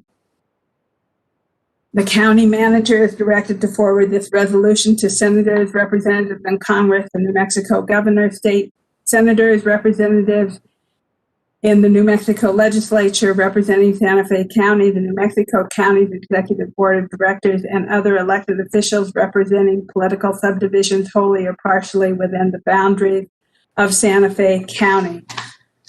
Thank you for allowing me to read all that into the record.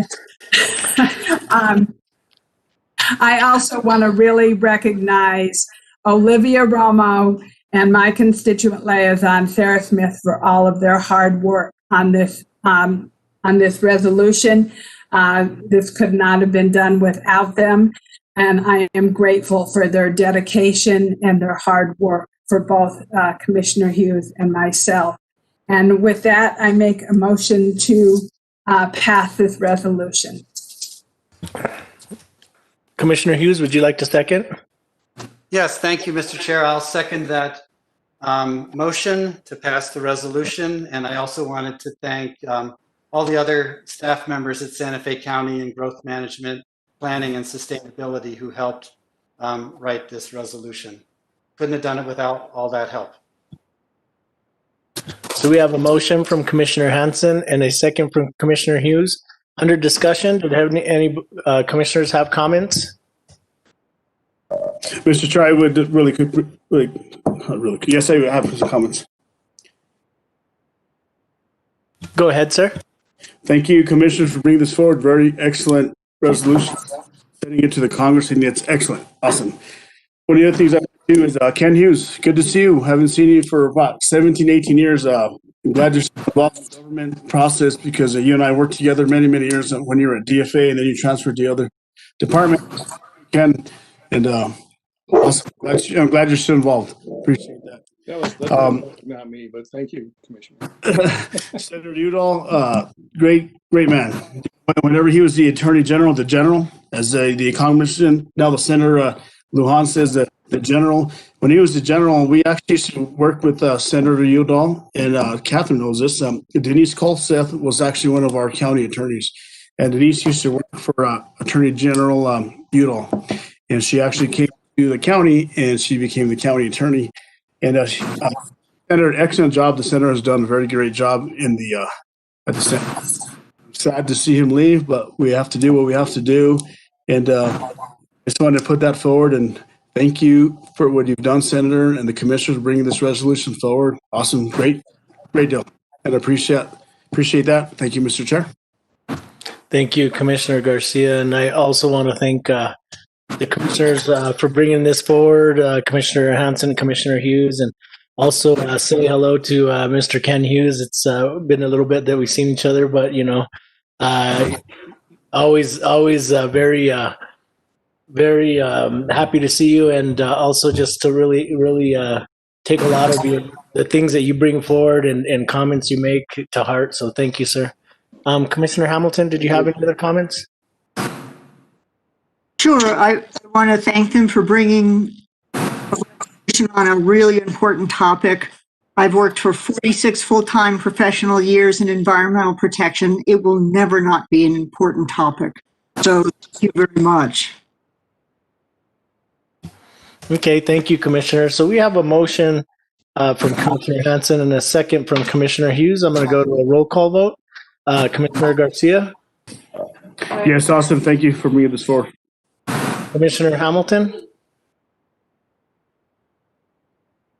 Sorry, I stopped. Yes.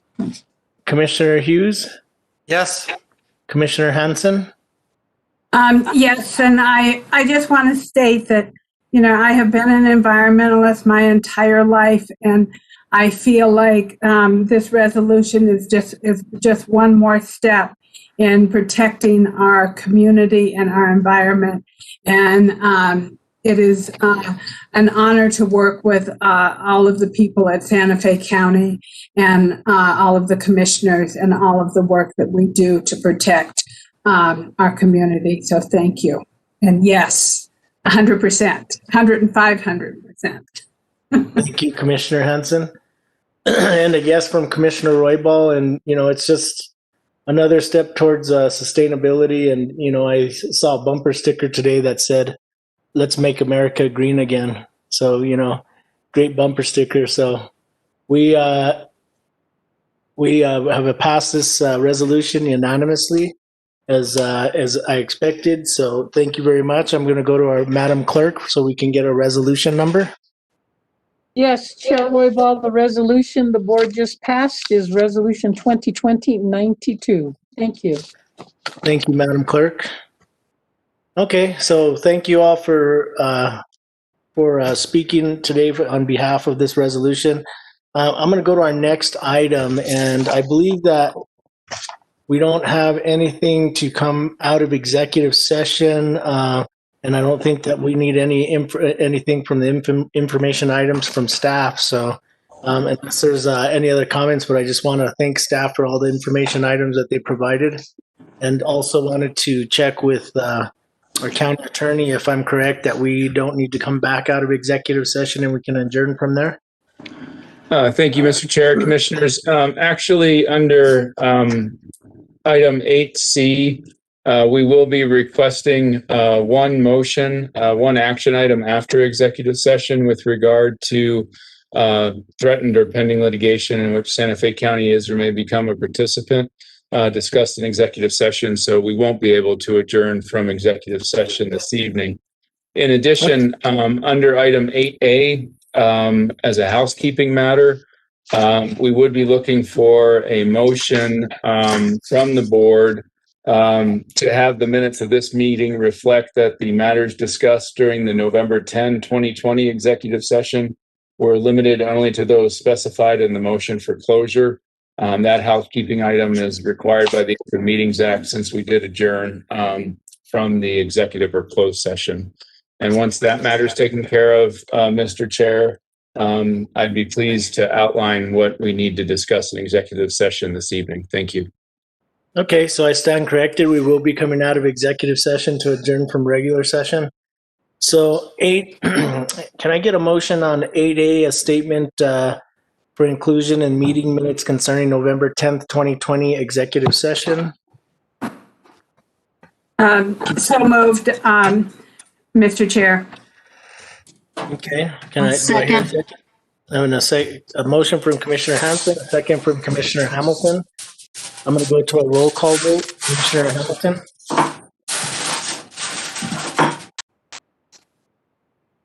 Commissioner Hamilton. You're on mute.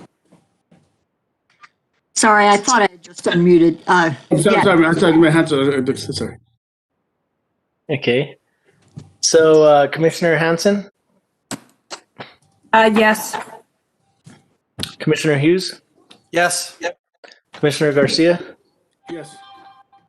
And yes from Commissioner Roybal. So we have passed that item. And so Attorney Schaefer, would you please give us a summary of what we'd be going into executive session for? Yes, thank you, Mr. Chair, Commissioners. So the basis for the executive session and the matters to be discussed would be as follows. Threatened or pending litigation in which Santa Fe County is or may become a participant as allowed by Section 1015(1)H7 NMSA 1978, and discussion of the purchase, acquisition, or disposal of real property or water rights as allowed by Section 1015(1)H8 NMSA 1978, including 1, right-of-ways for county-maintained roads within the exterior boundaries of pueblos, 2, potential breach of contract action concerning water and wastewater line extension, water delivery and wastewater discharge agreement and related agreements. 3, City of Albuquerque et al. Versus New Mexico Taxation and Revenue Department et al. Cause number D202 CV 2018-08036. 4, dispute between county vendor and vendor's creditor concerning compensation due vendor. And 5, property damage claim concerning housing authority property. So we'd be looking for a motion that incorporates those items as well as the basis for the closed session. Thank you, Mr. Chair. Mr. Chairman, I'll make a motion to go into closed session according to what Attorney Schaefer just read. Okay, so we have a motion to go into executive session as for items that are that were summarized by our county attorney. Do I hear a second? Commissioner Hanson? Second. Okay, so we have a motion and a second. I'm going to go to a roll call vote. Clerk Salazar, can you please give us a roll call vote? Yes, Chair Roybal, Yes. Commissioner Hanson, Yes. Commissioner Hamilton, Yes. Commissioner Garcia, Yes, Madam Clerk, thank you. Commissioner Hughes. Yes. All in attendance, all 5 yeses. Thank you so much. Have a good evening. Mr. Thank you, Chair, Madam Clerk. Commissioners, and you did receive a separate WebEx invite for executive session, so you'll need to leave this meeting and join the executive session meeting. And then again, we will reconvene an open session to adjourn as well as take action with regard to one item. Thank you.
Hola, we're back.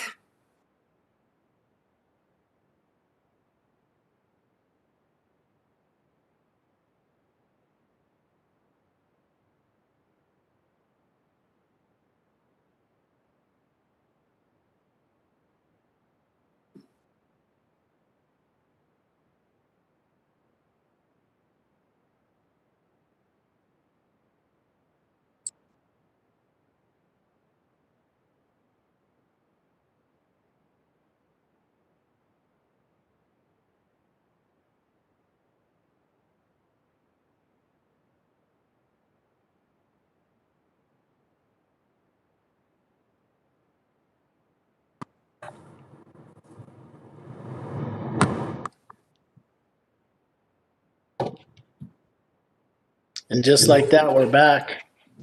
Thank God for computers, right? Just in and out. Nobody gets hurt. Like the sheriff says. Ain't no driving while you're on a meeting. No, I'm not driving. I'm getting chauffeured around. Hey, okay, so I'm going to go ahead and entertain a motion to come out of executive session. Mr. Chair, so moved. So we have a motion to come out of executive session. Do I hear a second? Second. Second from Commissioner. I heard Commissioner Hughes, but I saw Commissioner Hansen's hand up. So a second from Commissioner Hughes. So we have a motion from Commissioner Hamilton and a second from Commissioner Hughes to come out of executive session. I'm going to go to a roll call vote. Commissioner Hughes? Yes. Commissioner Hamilton? Yes. Commissioner Hansen? Yeah. Commissioner Garcia? Yes, sir. And a yes from Commissioner Roybal. So we're out of executive session. Okay, so we're going to go on to item number C. Mr. Chair, if I could, did the motion include the statement that the only matters discussed were those that were listed in the motion for closure? My apologies. I failed to say that, but my motion definitely did include that, sir. Okay, and did your second as well, Commissioner Hughes? Yes. Okay, and we've all voted in the affirmative, so we are out of executive session. Okay, so I'm going to go on to item number 8C, and this is potential action with regards to threatened or pending litigation. I'm going to go to Commissioner Hansen. With regards to New Mexico Insurance Authority claim number 001266-1, I move to authorize the county manager to execute on behalf of Santa Fe County a full and final release in exchange for $25,000 paid to New Mexico County Insurance Authority in settlement of its subrogation claim against the city of Espanola for damages to the Santa Cruz housing site. Second, Mr. Chair. Rudy. Okay, so we have a motion from Commissioner Hansen and a second from Commissioner Garcia. I'm going to go to a roll call vote. Commissioner Hughes? Yes. Commissioner Hamilton? Yes. Commissioner Hansen? Yes. Commissioner Garcia? Yes, sir. And a yes from Commissioner Roybal. Okay, so this passes unanimously, so I believe that we have direction.